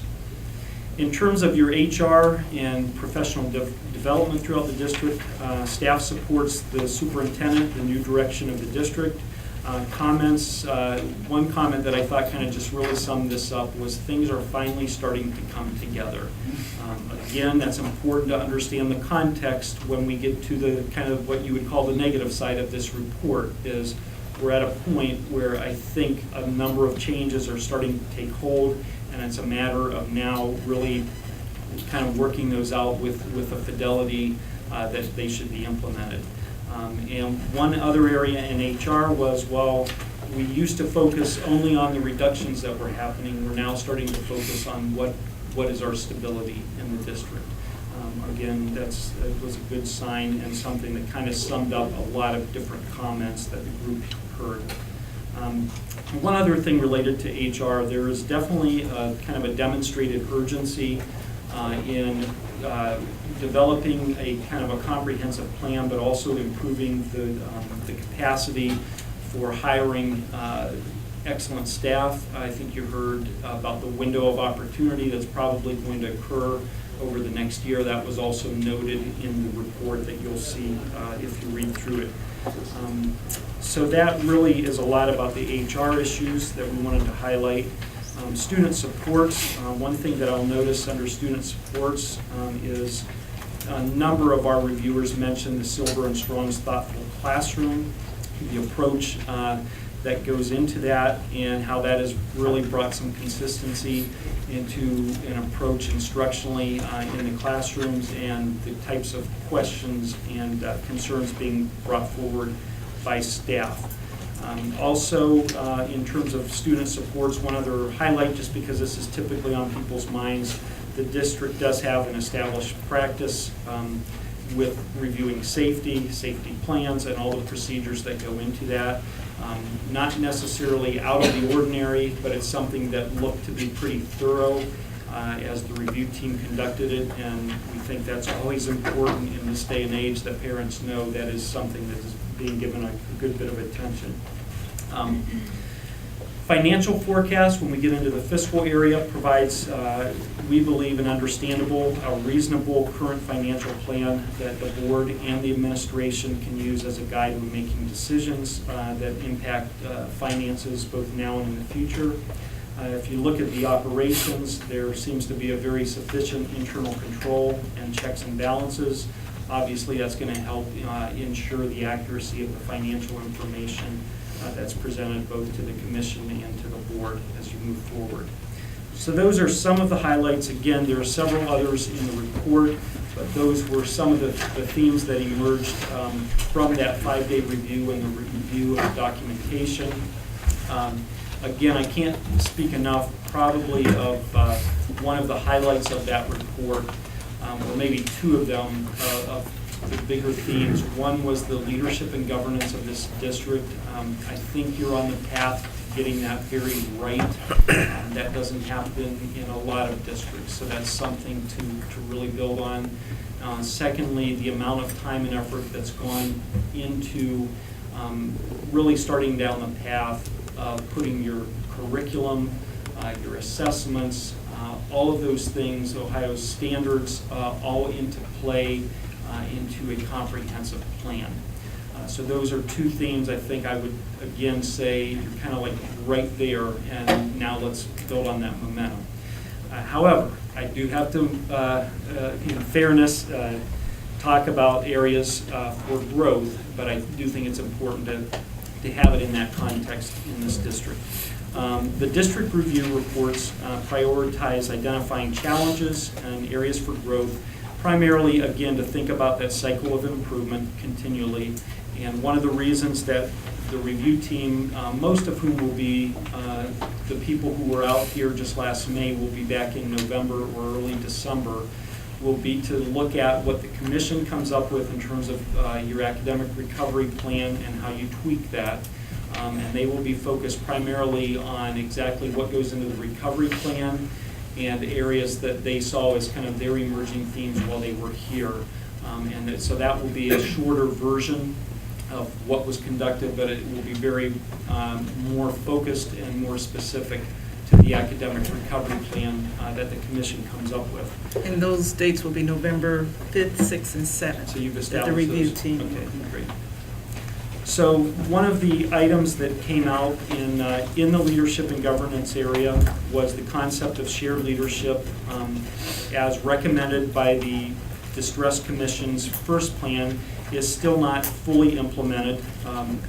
And you know, some of this I have to say too is I think a big piece of this that's tied with this is communication throughout the district. And that is that as you look at the idea of shared leadership, sometimes that can be perception. If it is, it's probably worth the time having conversation and communication about exactly what that looks like.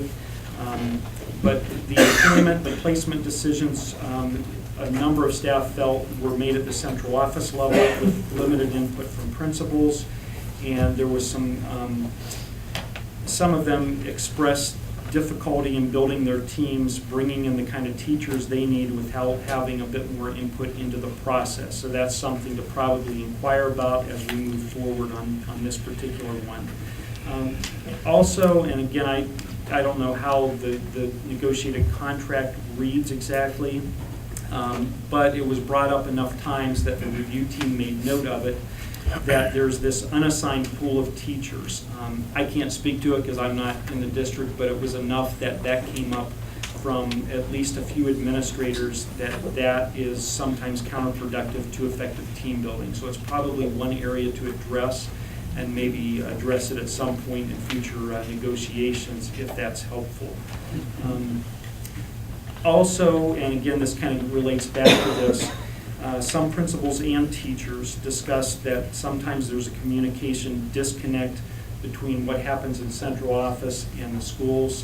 Obviously, the encouragement there would be to walk through the communication, because I think some of the leadership perception issues that I mentioned probably are tied to communication as much as anything.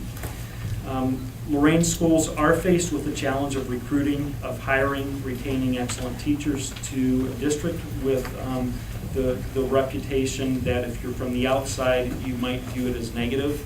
So it's a challenge to recruit those teachers and then retain them. So a continual focus on the orientation of new staff is probably something that would go a long way. While they reviewed evidence of this, they really didn't see evidence of a thorough process for orientation of new staff.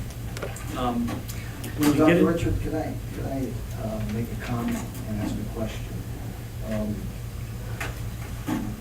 Superintendent Tucker had indicated there was orientation on his presentation earlier today, and you're indicating that there's no evidence of that process. That is what the review team, Yeah, so there's a little disconnect in terms of those two statements. I guess at this point, it appears that there hasn't been an opportunity for the school district to comment back to you on this report and try and reconcile any differences? no, there actually has Has been, yes. Okay. Yeah, any factual misinformation, the superintendent had a chance to provide that feedback back to us. So there appears to be a disconnect. Yeah, and so that's, if I'm you or if I'm the commission, I would focus on that. My goal tonight, I'm not going to get into, this is, again, it's not my report, this is what the review team, they saw no evidence of an orientation for new staff during their 5 days or through requesting documentation of such. We could follow up on that. They were only here 4 days, and the 5th day they sat and wrote their report. So like you said, it was a snapshot. Yeah. So, If I can elaborate just briefly. So the point is a process. At the time that they made their observation, there did not seem to be evidence of a process for orientation. And as Mr. Tucker expressed, they have orientation and they're working towards getting a system in place as they move forward. But at the time of the review, there was no process that was laid out for new orientation. And again, I would just make a kind of a comment to remind the board and the commission that that was done through documentation, through interviews, and through observation. So I can't speak to what all their questions were, but if you want us to follow up with the people who reviewed that portion of it, Clary can, she would be happy to do that for you. Clarity and reconciliation. Sure. Two comments. The Academic Distress Commission and the Lorain City School District in the area of curriculum and instruction, again, has placed a lot of emphasis on improving the strategies and the practices. During staff interviews and focus group comments, kind of what was revealed to the review team was that there's still not sufficient evidence of a focused instructional framework that shows the connection between curriculum, instruction, and assessment. Again, I think probably when I talked about the tipping point earlier, I think the disconnect for what happened with the review team is what they heard at central office was one thing. When they got to the building, and especially the classroom level, it was different. There were it's like you had two different districts in place there. So that's something, again, that probably is worth questioning and worth looking into. One of the themes that emerged through that process was there are too many programs in the district. It's hard to keep track of all of them and how to use them. I think probably some of that is the myriad of issues and programs that there happen to be needs for. But again, it might come back to the communication that I hit on earlier. I think a lot of what you'll hear tonight will be perception issues and potentially communication issues when it gets to staff level or building level. Again, while there's been a lot of emphasis on instructional strategies and practices, based on a review of the curriculum documents, again, kind of that focused systemic professional plan for professional development is something that, again, that same kind of disconnect existed between what the district review team heard from teachers in particular and what they heard from central office personnel. So again, it sounds like some of that is already being addressed, but that's something that is a systems kind of issue, and that's really what the review team was looking for. What are issues within the system that can be improved? Absent of an instructional framework that every teacher understands, that if they don't understand kind of how all these things are connected, what's being taught, how it's being taught, how it's being assessed, ultimately, student performance is most likely going to suffer. So I think There are kind of two pieces to that in my mind. One is communication plans that maybe connects all those dots. And secondly, just more emphasis on being in classrooms as much as possible on a daily basis. When you get to the assessment and the data piece of this, the district has a culture that is increasingly focusing on data-driven and focused student achievement. But again, when you start getting to the building level, we hear a lot of real positives from the administration, but in some of the surveys that were conducted, 50% of surveyed staff across 7 different buildings reported feeling disorganized and overwhelmed by the data as opposed to organized and data focused. So again, while there's a lot of data that's there, and there's definitely an emphasis on it, some of the staff are feeling like it's still not focused where it should be, and it's more of disorganization and overwhelming from their point of view. And then kind of related to that, according to the review team's survey results from 10 out of 16 buildings, the district doesn't allocate, modify, or terminate resources based on review of student assessment data. So what they're saying is, although we're heading towards making decisions based on data, we're not seeing it in action at our building. Again, is that perception? Is it communication? Not sure. I can't step in and make that determination other than in 7 or 10 out of the 16 buildings that came across pretty loud and clear that they don't see actual resources being reallocated or stopped or started based on that kind of data. One other area, and again, I noticed it up on the PowerPoint earlier, is the role of instructional coaches to a number of staff is not either well-defined or well understood. One or the other, maybe a combination. Oftentimes that was both reflective of comments that the review team heard from principals and also from teaching staff as well. So while I think most people see it as a positive step, there needs to be more clarification around what actually are they doing, what's the purpose, and how is it going to change instruction and ultimately student performance. Already talked about the ADC plan for last year, and again, looking at the recovery plan in terms of what's actually occurring. I think what I would really do for the Distress Commission is look at those goals that were set with some of the numbers when the data comes out in a couple of weeks, and look at what the goals were versus how much that's actually increased over, in particular, the last 2 years. Again, as they reviewed the data, there seemed to be a fairly big gap in terms of what the goals were versus what had been accomplished, but we'll see more of that in a week and a half or so. In terms of the HR and professional development piece of the report, again, while there's a great starting point of a lot of professional development and an HR plan, the plan is somewhat generalized. It doesn't reflect a direct alignment with the district's vision or the academic recovery plan. Again, I think I saw some of that approached on the screen, so that may have changed between May and now. But for the commission and board both, I would follow up on that piece of it because it was the first thing noted under the HR piece of the review.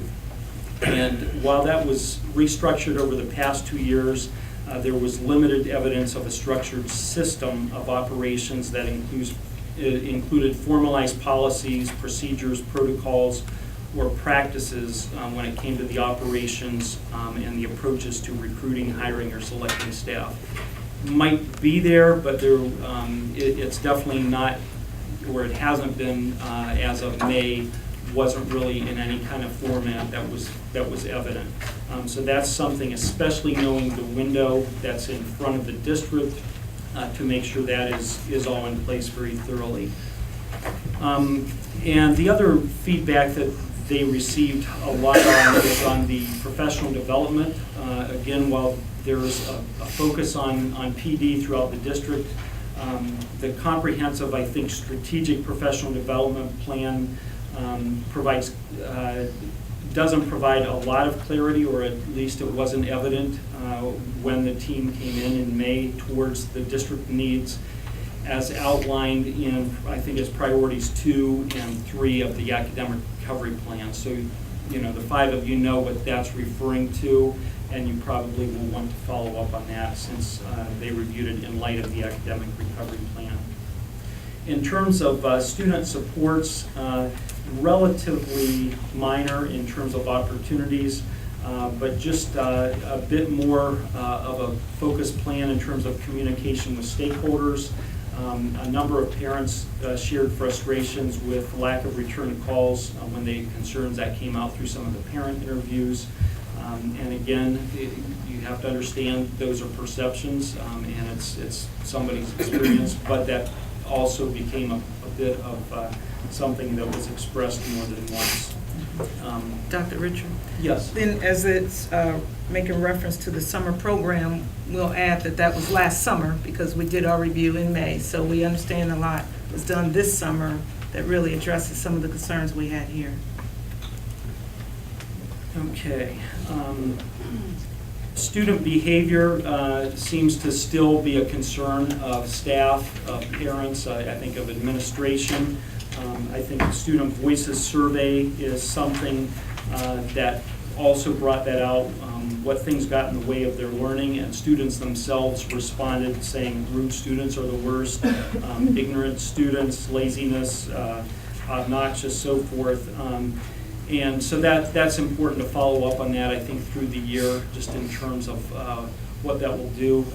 Kind of one plug for the Quality Institute, and I've seen this because I've been able to follow it for the last year and a half in some of their work, is one of the really positives that you'll receive as a district will be that you will find very specifically in Lorain, from a student's perception, from their own voice, what is most effective in terms of other students, other teachers, and how those interactions take place.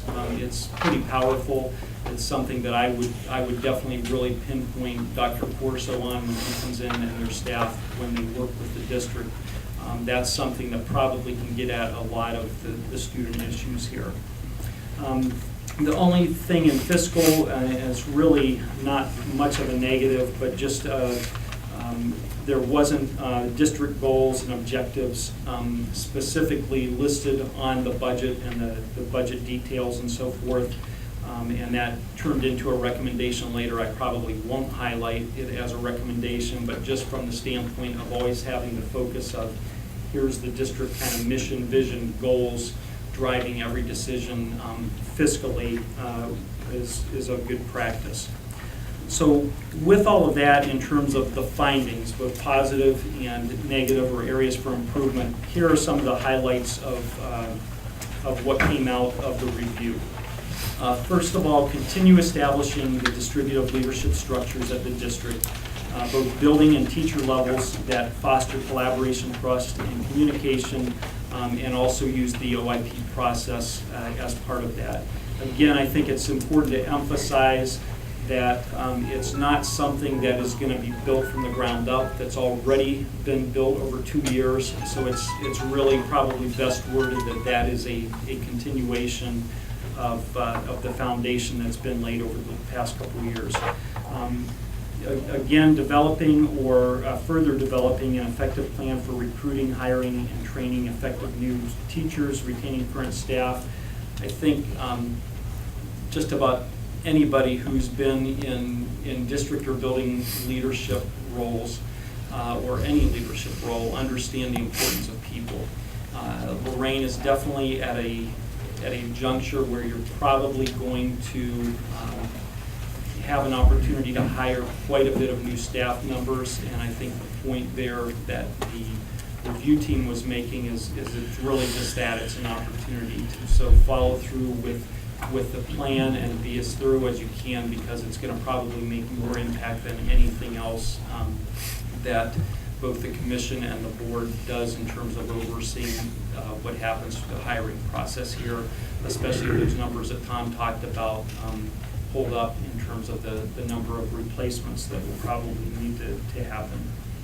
Under curriculum and instruction, again, I think it's more or less tying up what has been started here and further communicating that to staff in terms of instructional best practice, professional development.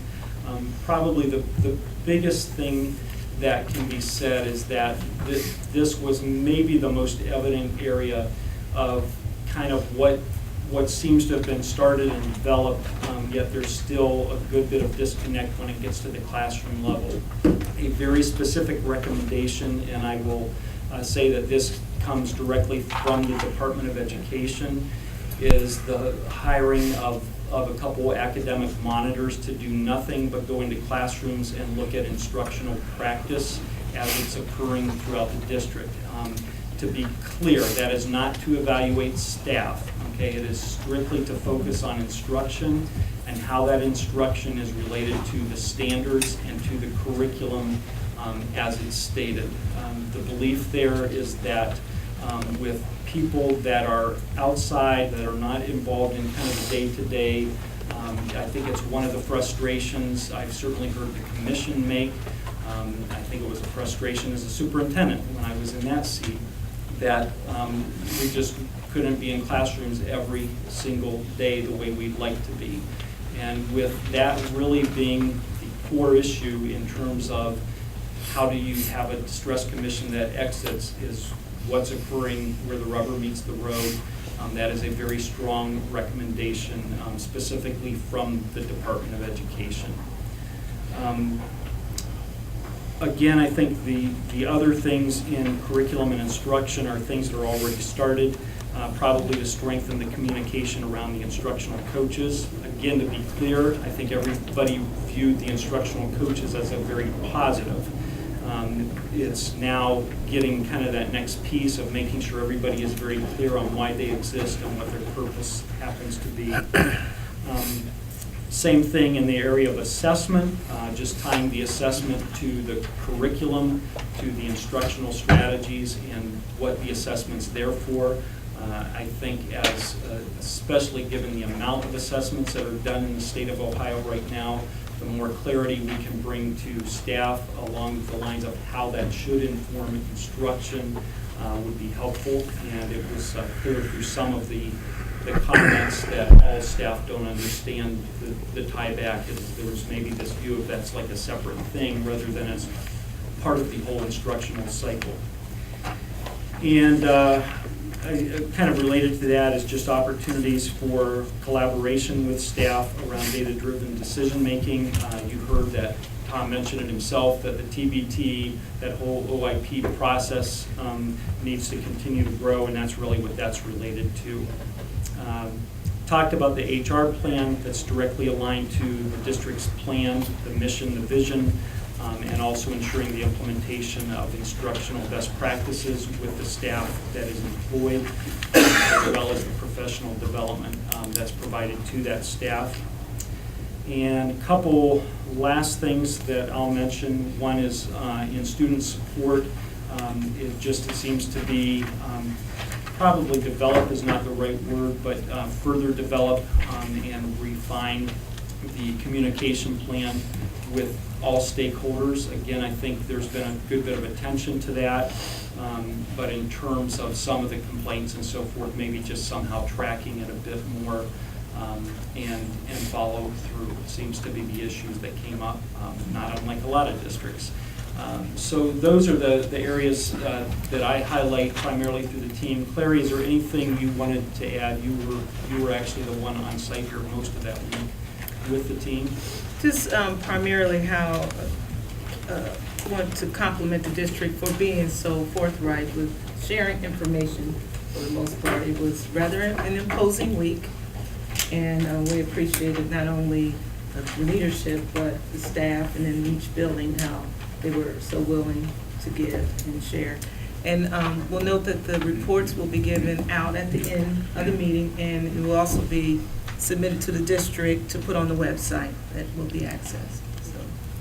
Okay. And again, I think it's really, really important to note in summary, because I think especially here in Lorain, what we don't want to leave you with is a negative view of what's going on here. I think, again, remember what I said at the beginning, that by design, this report is meant to be critical. I think both the commission and board recognizes there's been a great deal of work that's been accomplished in a very short amount of time. You will not change culture, you will not change a lot of practices that have maybe been embedded for 10 or 15 years or more overnight. Also, one of the things that I didn't highlight, but is in the information at the beginning of the packet, when it talks about some of the demographics, one of the keys is that the amount of students coming to you from high poverty situations is increasing in this district. That brings with it issues, like it or not.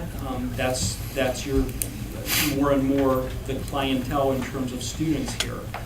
So it's important to put all that context together. And I think the last thing I'll mention is, please remember, both commission and board, while this is a comprehensive report, ODE's expectation is not to say, let's do these 12 items.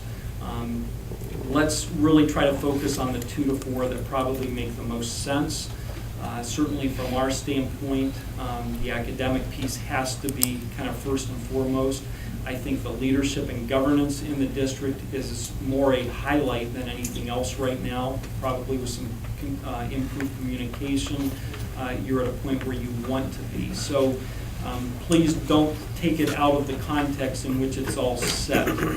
Essentially, you're about 1.5 years into this thing, and you're barely that with new leadership in the district, and that seems to be one of the most positive things you have going right now. So with that, I will entertain questions from the commission or board. Mr. Zoll, you have one? Sure, Mr. Smith. I want to, as was stated earlier, this is a picture in time. And you can't take this picture unless you put it in the proper context. This picture were taken 2 years ago. The photograph would look quite different. What this report has done, and I appreciate that, and thank the state, especially since you guys paid for it too.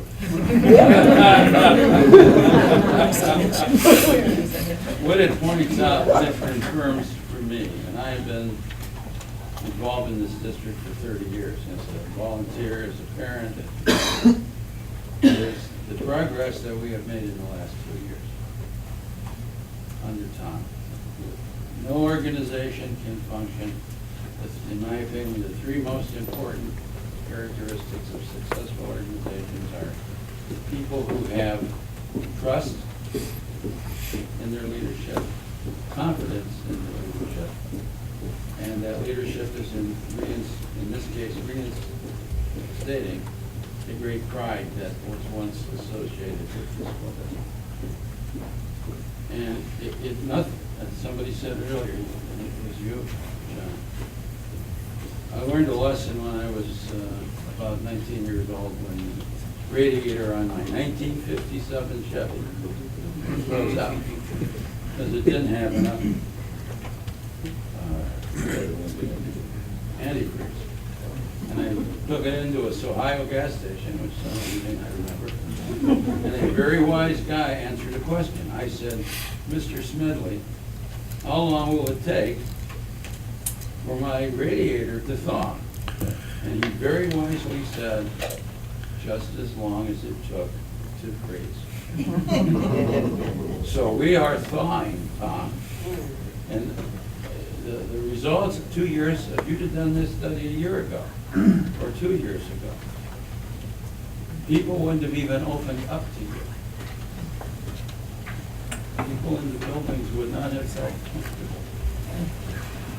And this is a good blend of, I've read the report numbers of times.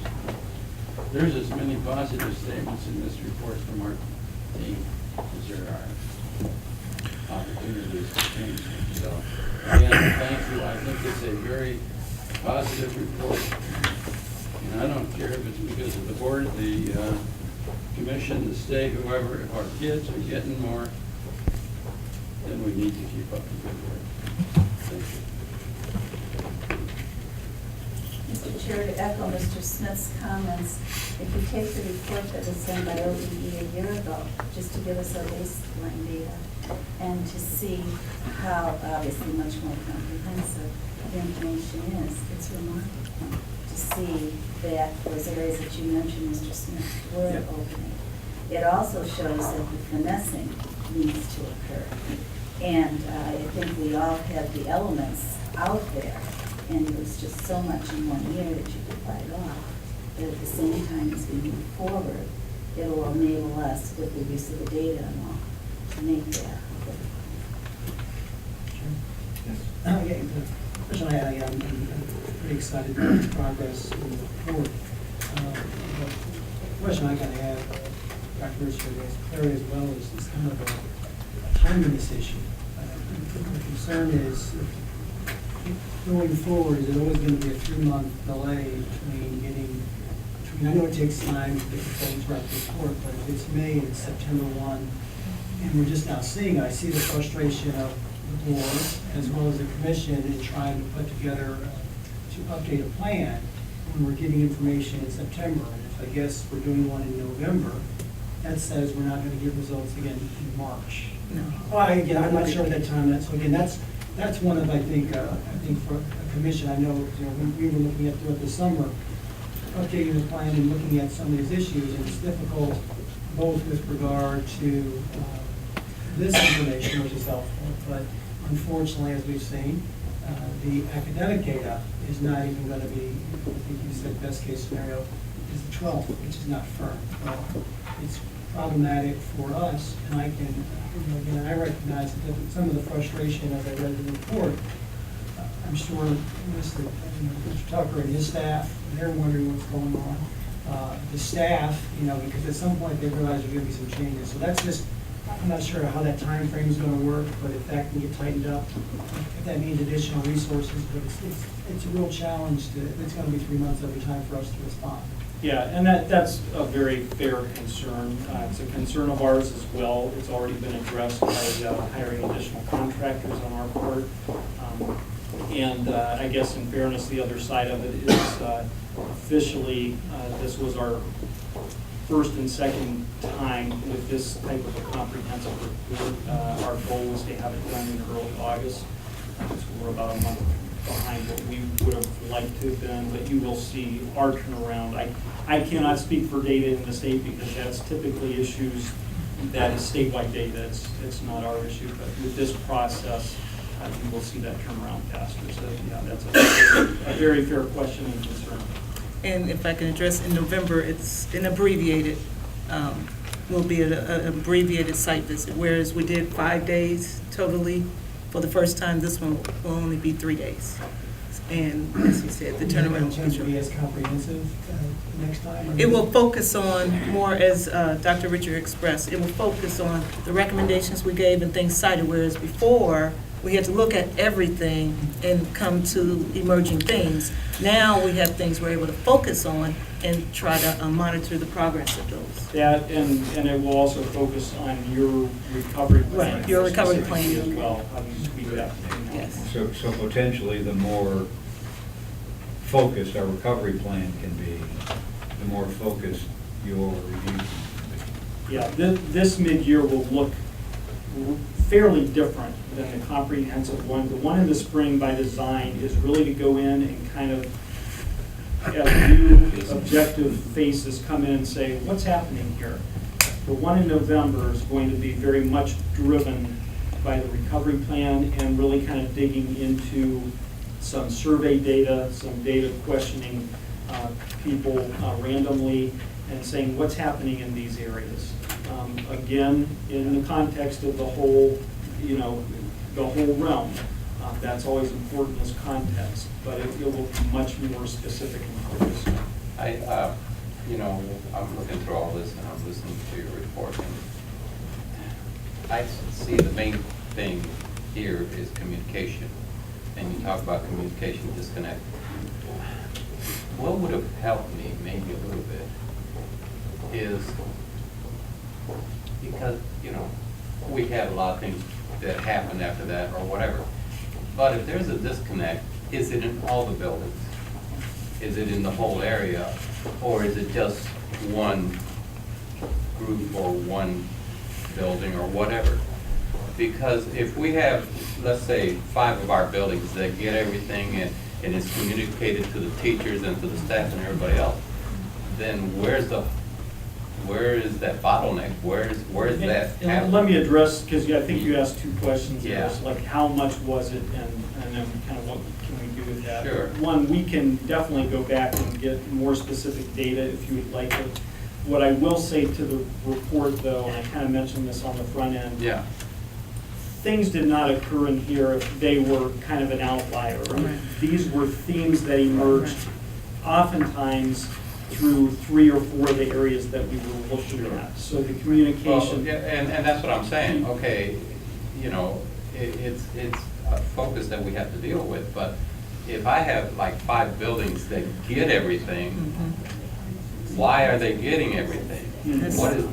What is that system that they're using to get that? And why isn't this building that's out here not getting it? Those are the questions that are Yeah. appropriate to ask. Those are the next step questions to ask. On communication, we talk about this all the time. Right.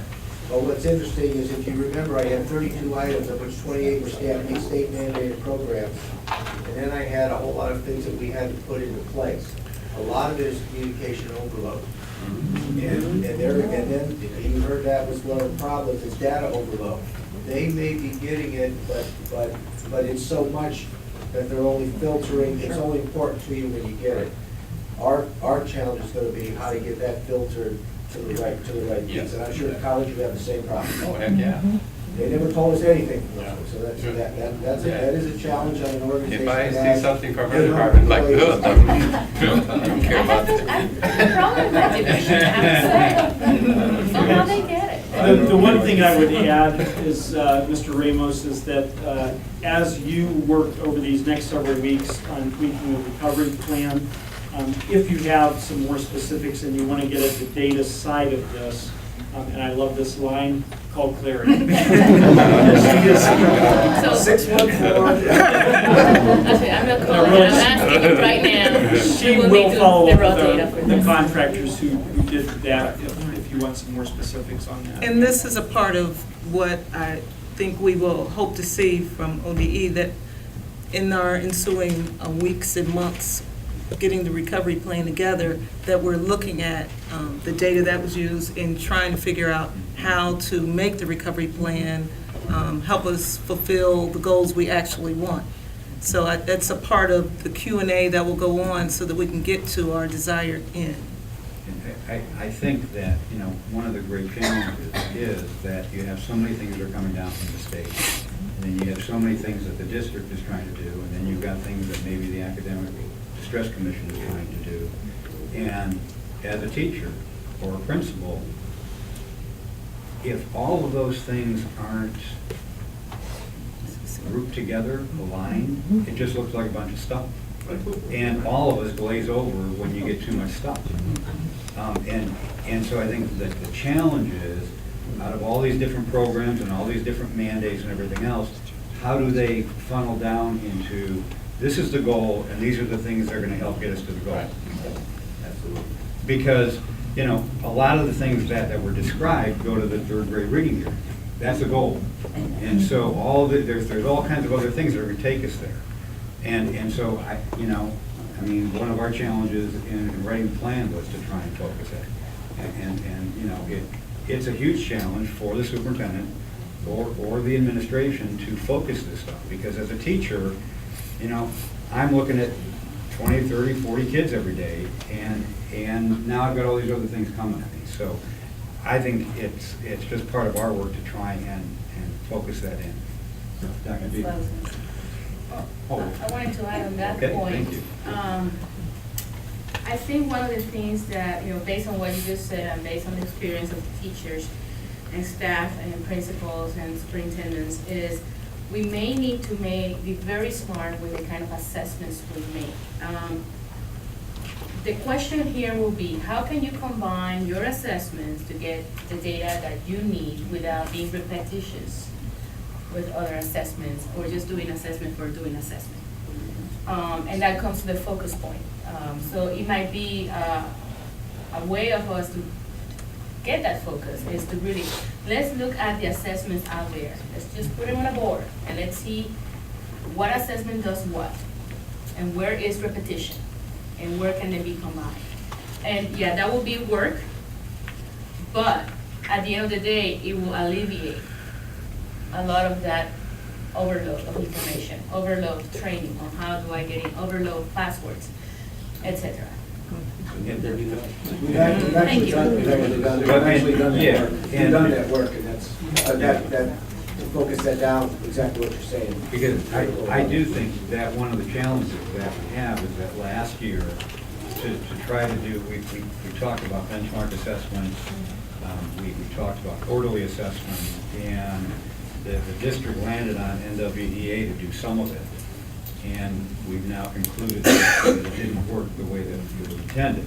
And so if we're going to go to, I think you mentioned Procore, again, we need to make sure that this time is going to work. Because again, as a teacher, you just told me NWEA was going to work. It didn't, and now you're going to tell me something else. We are still keeping NWEA for some areas. Well, and so, and I'm not suggesting that NWEA couldn't work or could work or anything else, but as a teacher, you just told me A and now you got B and C.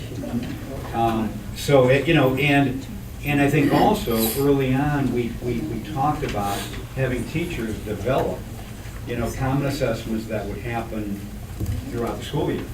And that kind of fell apart to some degree because of some external factors. And so, one more time, we're going to do one thing and it doesn't quite work. And so as a teacher, I'm saying, okay, obviously my principal didn't. And today the House of Representatives will vote on Common Core. That's right. That's right. To get rid of it. Well, There'll be new assessments. If I could comment, first of all, thank you for the report. And I also appreciate that no one's taking a defensive posture towards the report. Looking at the report as what it is, some subjective, some objective, but really the focus is how do we address the issues in the report, whether they're perceptions, whether they're real. If it's someone's perception, it has to be addressed. I think the other theme that I really heard clearly was the communication deficit. And I think we have to be very careful. Some of the communication pieces are because of the process and the inundation of change. Other communication pieces are consistent with a culture of poor communication. So I think, there's multiple ways and we'll have to address this. I think everybody in this room has experiences. I know me as a board member, me as a parent, with frustrating communication process. So again, knowing that there's some differences, some of this communication stuff will go away because it's just part of where we are in this system of change. Other things that are much part of the culture aren't going to go away, and they're going to end up showing up in every single area that we try to address and implement. So I think there's very specific areas of communication, and we have to make sure that we don't try and put it all in one category. The cultural pieces are going to be a longer-term process to work on. It's encouraging because some of the things are anecdotal, and we can address them through process and protocol.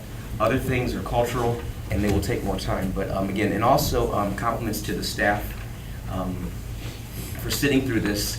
And I kind of watch expressions, and folks weren't getting outraged. They weren't getting pushed back and saying, and I think that's an indicator of the culture that's changing. And part of communication is, are we effective receivers of information?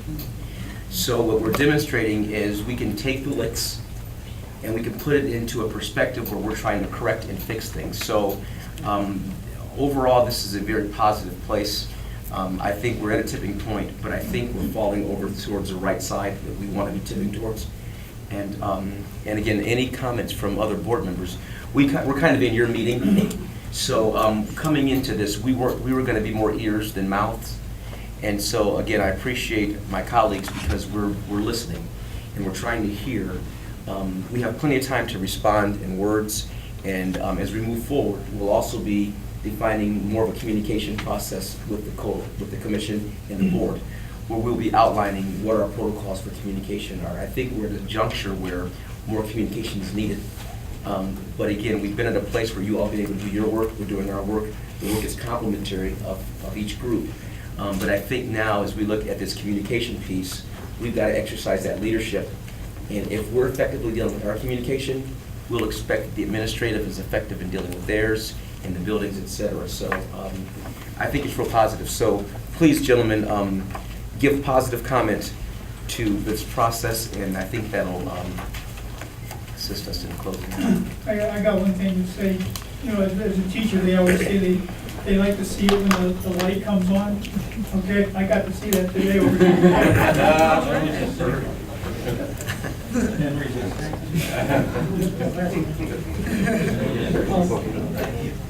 Dr. Richard, another question I think I asked this back in June. You said earlier that the state OD has put additional resources into hire additional staff for the commission.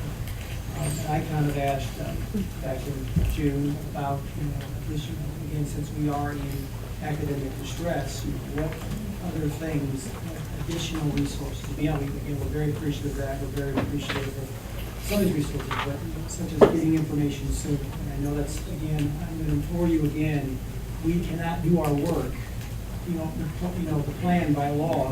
Sometime in August, actually, it was supposed to be done. There's no way in 2 weeks, if we get it on the 12th, we can have a plan ready, despite what they'll say.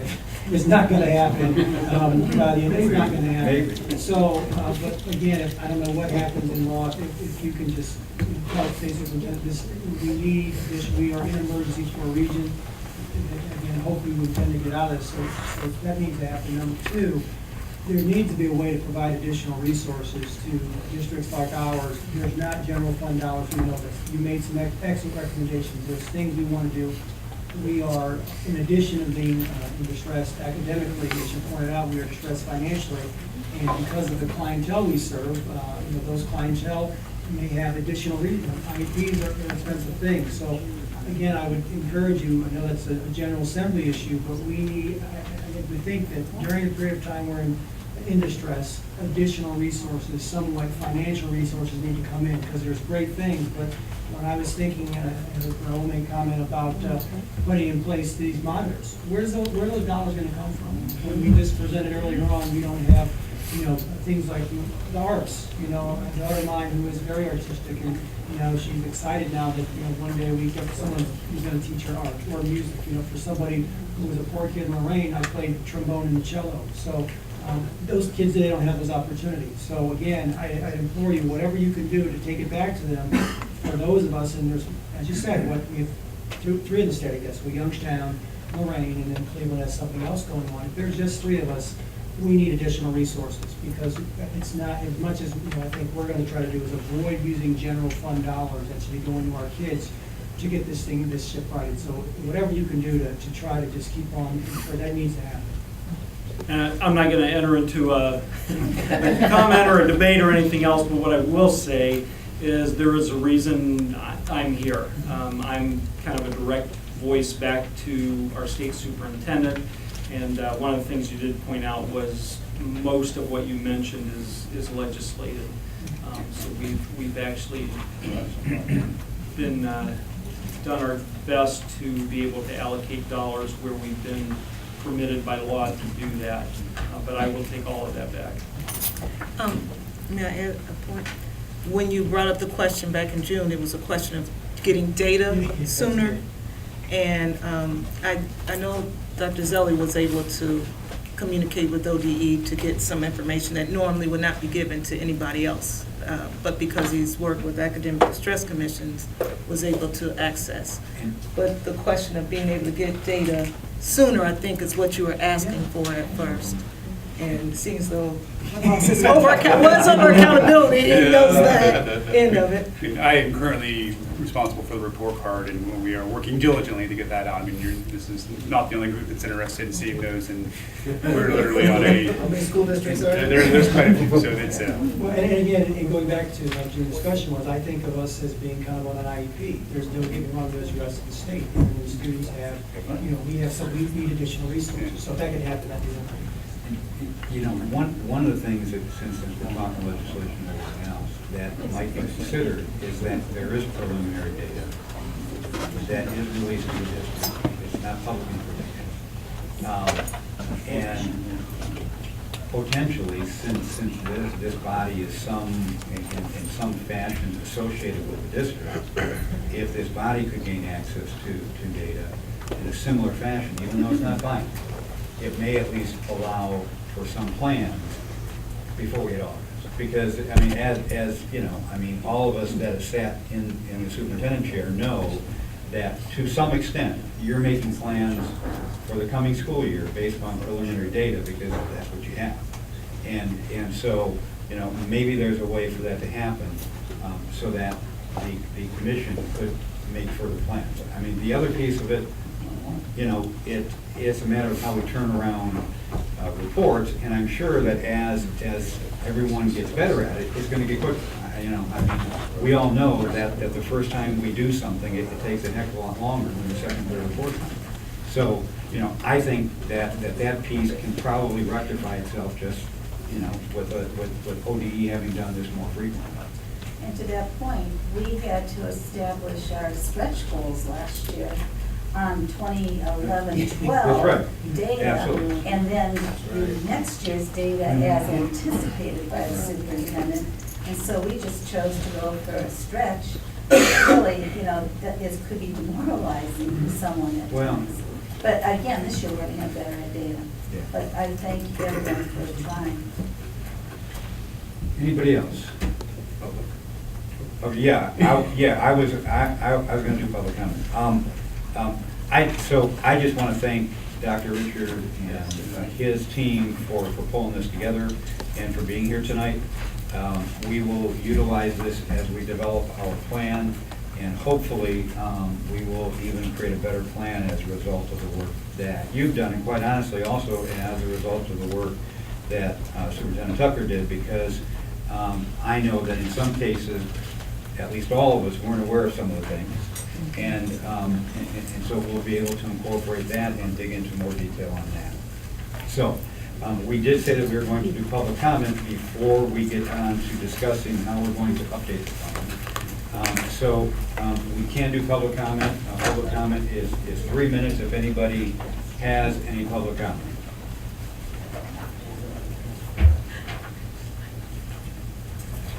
Okay. Oh, we do it, yes. I've got 3 minutes. I yield my time.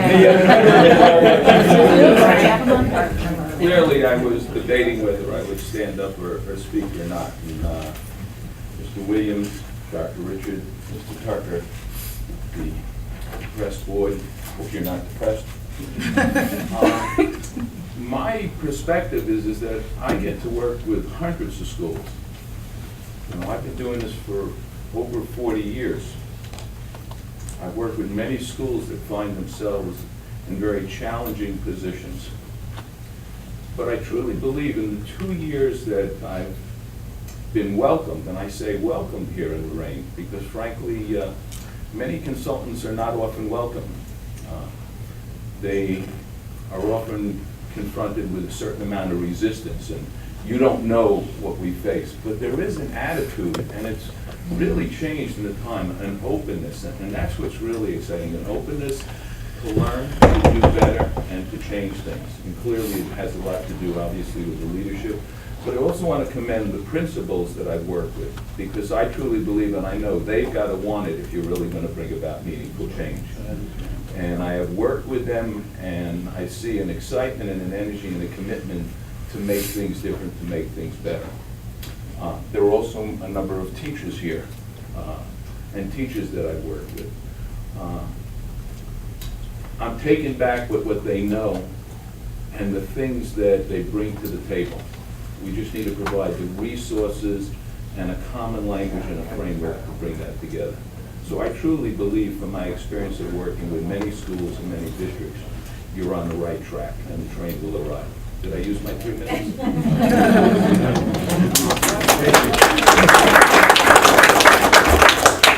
Anybody else? Well, I'm E. Jean Rice. Superintendent Tuffy kind of made my scales look good when you mentioned that we are trying to recruit minorities. Absolutely. Which, you know, I preach to all the time because we're getting too many, I'm sorry, teachers, too suburban teachers. And reason I frown on that is, most of them from the suburbs are not used to our children. And I mean, especially our children, I mean Black and Latino kids. They have different personalities that you probably don't understand. You probably send them out of the room on little itsy-bitsy stuff that you should not. I say to you, pick your priorities when it comes to kids. I attended Lorain City Schools, I worked in Lorain City Schools, and I'm still in Lorain City Schools doing mentoring free because I care about our children. So when we get into getting new teachers, I don't know if you still have what you do. I hope you have sensitivity workshops with them, and I hope you choose the best. The best teachers should be at New Beginning, Credit Recovery, not those that just laid off and want a job. That bothers me. What look like we about in state, keep in mind the same thing. The best. And I'll be happy. Thank you. You haven't been happy for a long time.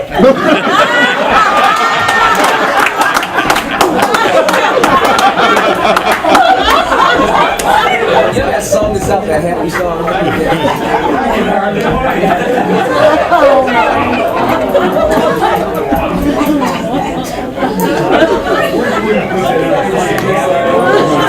gotta put that on my calendar. Okay. Anybody else? Okay, thank you very much. All right, so let's move on. And it is almost 7:00. So why don't we have a conversation around how we might update the plan, given the reports, and given the fact that in the next couple of weeks, we will have achievement data, which is also going to clearly inform where we are. I would like to ask the state to provide us with the raw data that originated this report as much as possible. Because we need to combine that with the achievement data that we'll get eventually. And even to be able to compare that to our baseline that we have from the originated the previous academic report, our recovery plan. So I think that would be a first step of getting us where we need to be. And we can work on something because Mr. Tucker indicated areas where there are increases and decreases. And, one of the questions is, how much of an increase was it? How much of a decrease was it? If there's a percent here or there, while we can count it as an increase or decrease, it isn't a significant movement. On the other hand, if it's a 10% increase or decrease, we can see that as significant movement. So we can work on something that may be able to further And change. I think that was very good. I was doing some math here, and Right. my math is not balancing. So I just want to make sure Yeah. that exactly, Yes. where we are going to. Okay. The other thing is our work has been done district-wide with the district data that has been given over the last couple of years. Right. We now will have, because of the reconfigurations being stable right now, the individual buildings. Yes, I believe this will be the second year of data with the same building. The majority of the buildings are the third. Okay, the third year. And last year, Okay. you guided us Good. into not doing Good. the individual at that time. Correct, because it was, yeah, it's not apples to So I apples. think that what we do receive needs to have the individual as well as in the cross, grade levels. All the manipulation of the data that we couldn't do in the past. We've already started on that because we assumed that was a discussion last week. Sure, exactly. So that would be helpful. Okay, all right, so we will work on data. I know I spent some time going through our recovery plan, and I know that some of you spent time going through the recovery plan. I just highlighted those areas where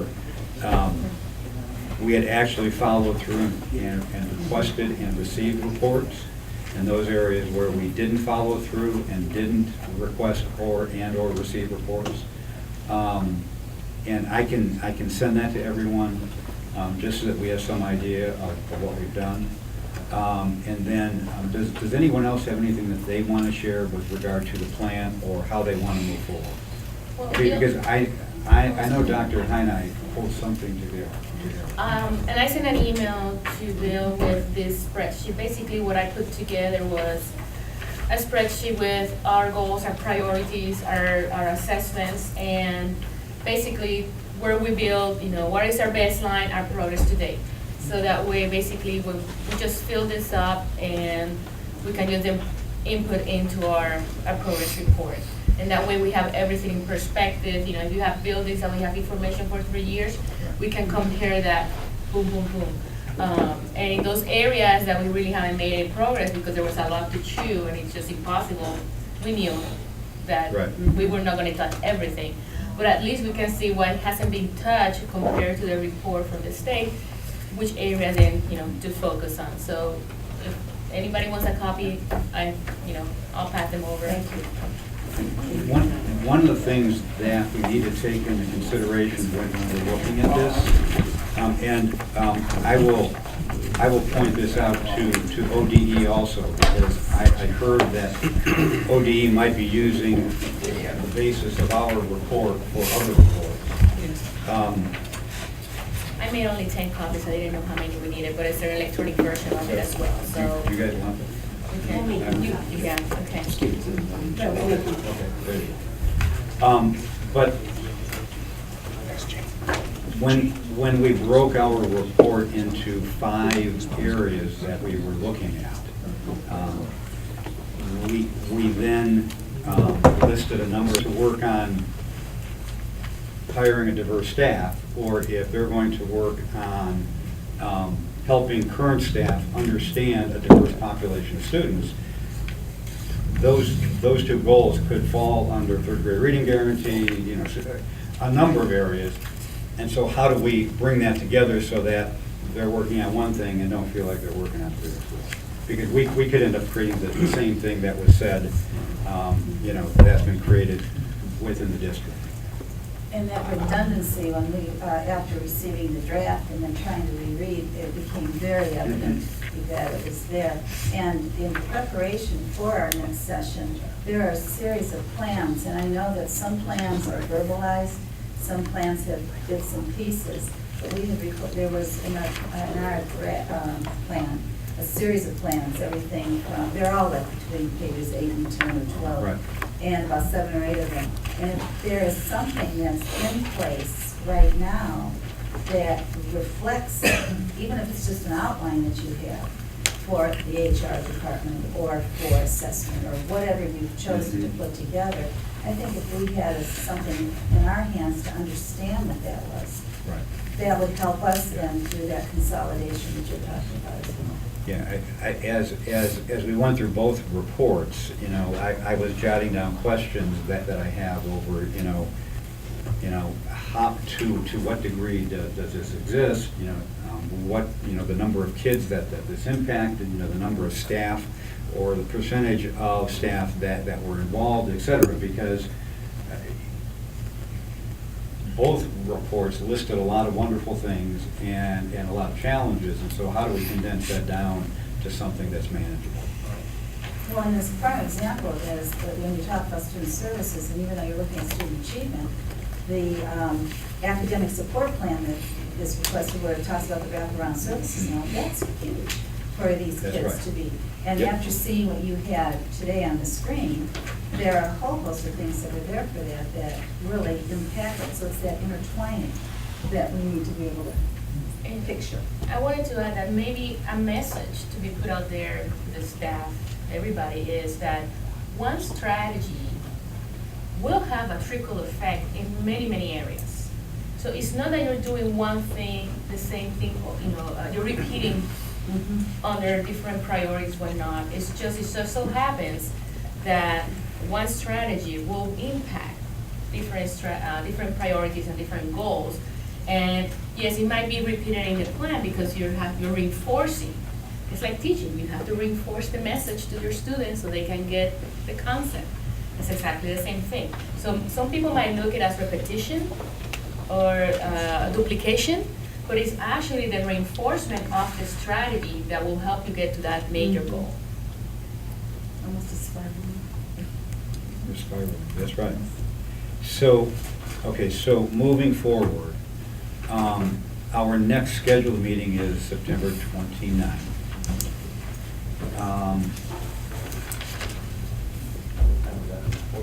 I don't recall, to be honest. Is it 4:30?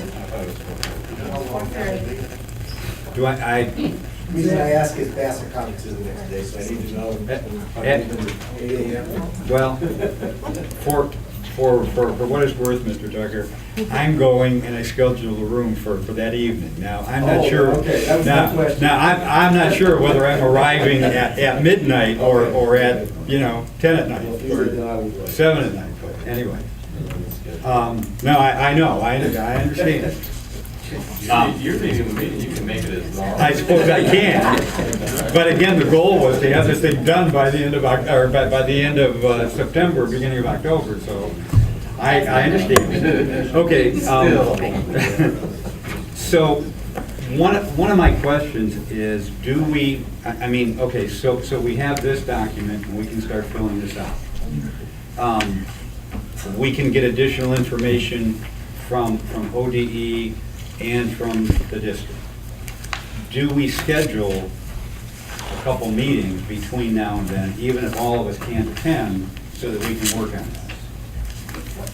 One question I have. You said Rick said it was the 12th? Yeah, I said mid-September. I said if I had to guess. Is it probably going to be a Friday? Even though it's released, it's going to take us a while to get it in a format that you want for you to use. I mean, it's not a long time, but When you release, aren't you going to release the report card data?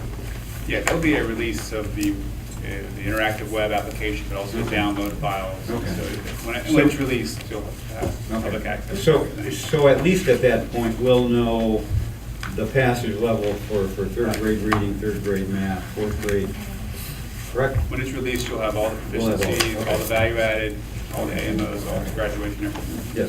Just as we're looking at putting together future meeting plans, but while the report, this is helpful, and looking at, plans from last year, I'm mindful of what you said. Our goal is not to be here for together as soon as possible, which is all predicated on 2 out of 3 years of C+ in value added and C+ in a performance index. And in that place, we're going to be able to measure. Part of what we did last year, and I think is going to need to happen, is we tried to focus on some areas where we were close. I hope we had some success, because I remember when we were going, I saw the Gene came in, and one of the assessments was the plan said we'd increase, what was it, math and reading 10 and 30. There was no way that was going to happen. We said that, put the number down because our goal was to be out here. It wasn't going to happen. There's no way that was going to happen. So we knew that going into it, but we put a number down. So again, I just really having that data and being able to look at where, it's one of those things, if the ship's going down, you don't worry about, cleaning the faucets. You try to plug that hole, and so the question is, where can we have some success? That's what, that data, I get looking at everything else, but I also want to see, and I know for Tom and Nancy, that's what they're doing. Where are we within a point or two where if we could put some, I don't know if that's the case, but let's try to go after those points. Again, I think we're going to be pretty close on attendance, or earn that point.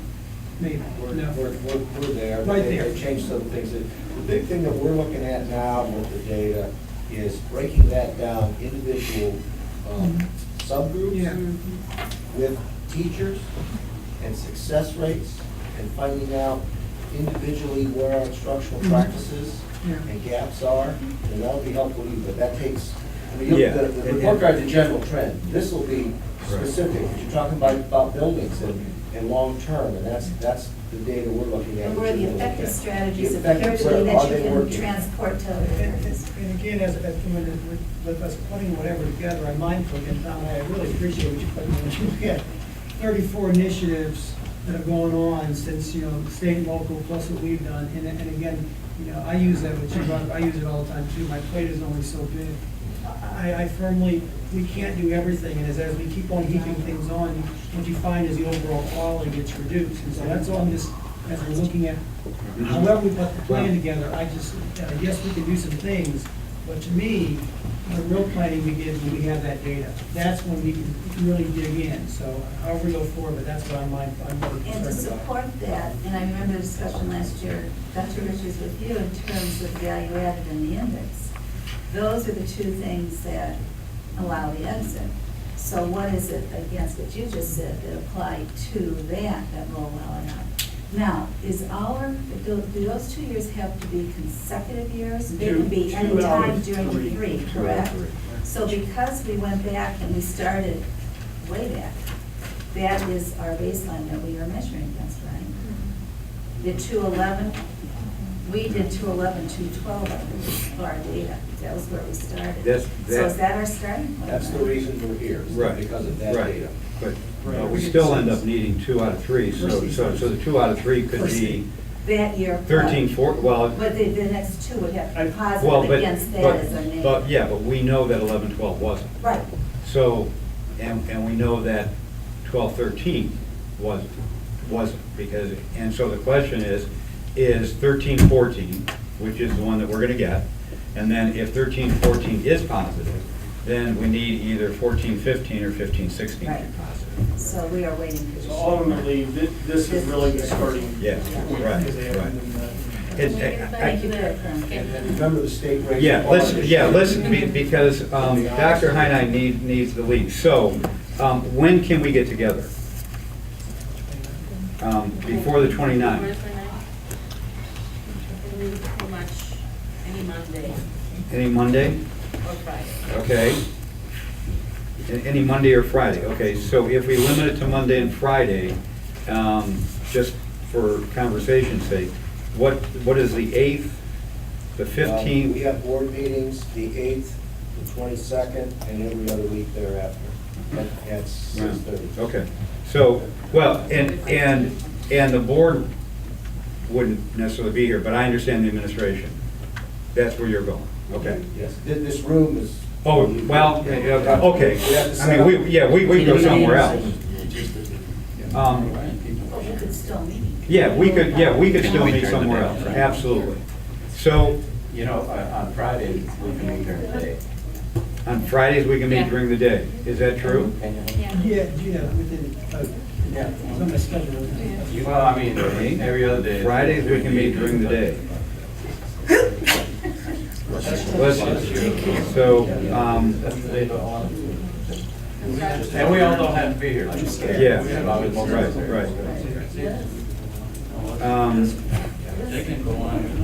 So, for what it's worth, I'm available Friday afternoon, the 12th, or all day the 19th, or, if you guys want to adjourn, go for it. I was going to go to Jim, that's. Go for it. Sorry. You're almost there with it. You're only available the 12th? Boomerang. Okay, so we could do the after, now. What day, I mean, what time? I'm guessing that I can't get here before 2 o'clock. And so you could start without me. I mean, that's one option. We start at noon and then. You won't have me. I can't be here on any Friday. You don't really need me. Okay, yeah. But if you want me, I can't do Fridays. Okay, so the 12th is one option. Can we do something on on the evening of the 15th, or is that not gonna work? Yeah, I could do the 15th.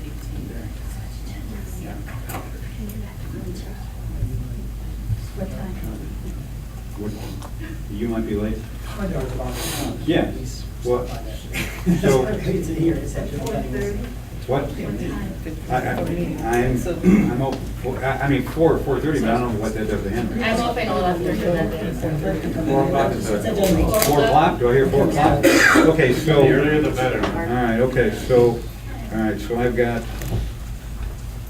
4 o'clock on the 15th, and then I'm gonna go back and we're gonna do the other one.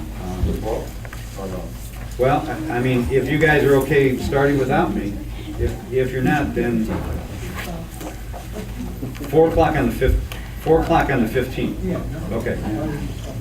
Oh, I don't know, okay, so. And again, if you're not, Okay. in our heart of hearts, the 12th, something's gonna come out from Okay. state. All right, okay. Meeting of the 15th, worthwhile. Makes more sense, okay.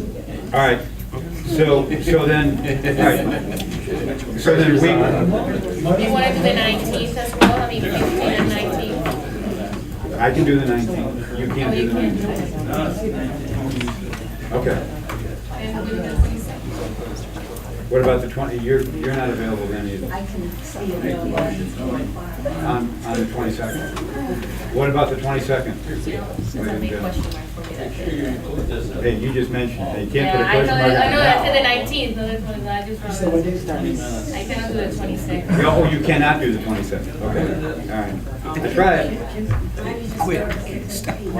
let's just do the 15th and go there. Maybe we get so much stuff that we can, you know. Okay, all right, so, yeah, okay, so we're gonna do the 15th and 29th. Yeah, that's good.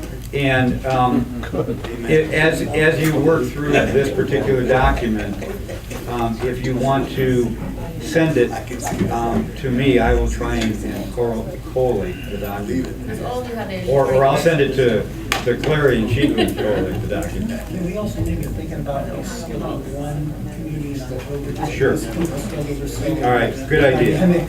Dr. Okay. Zelli, can I offer that for the sake of those who are not, needing this information, it can be further discussed and let the others? I'm sure, yes, absolutely, yeah, yes, and you guys can go too.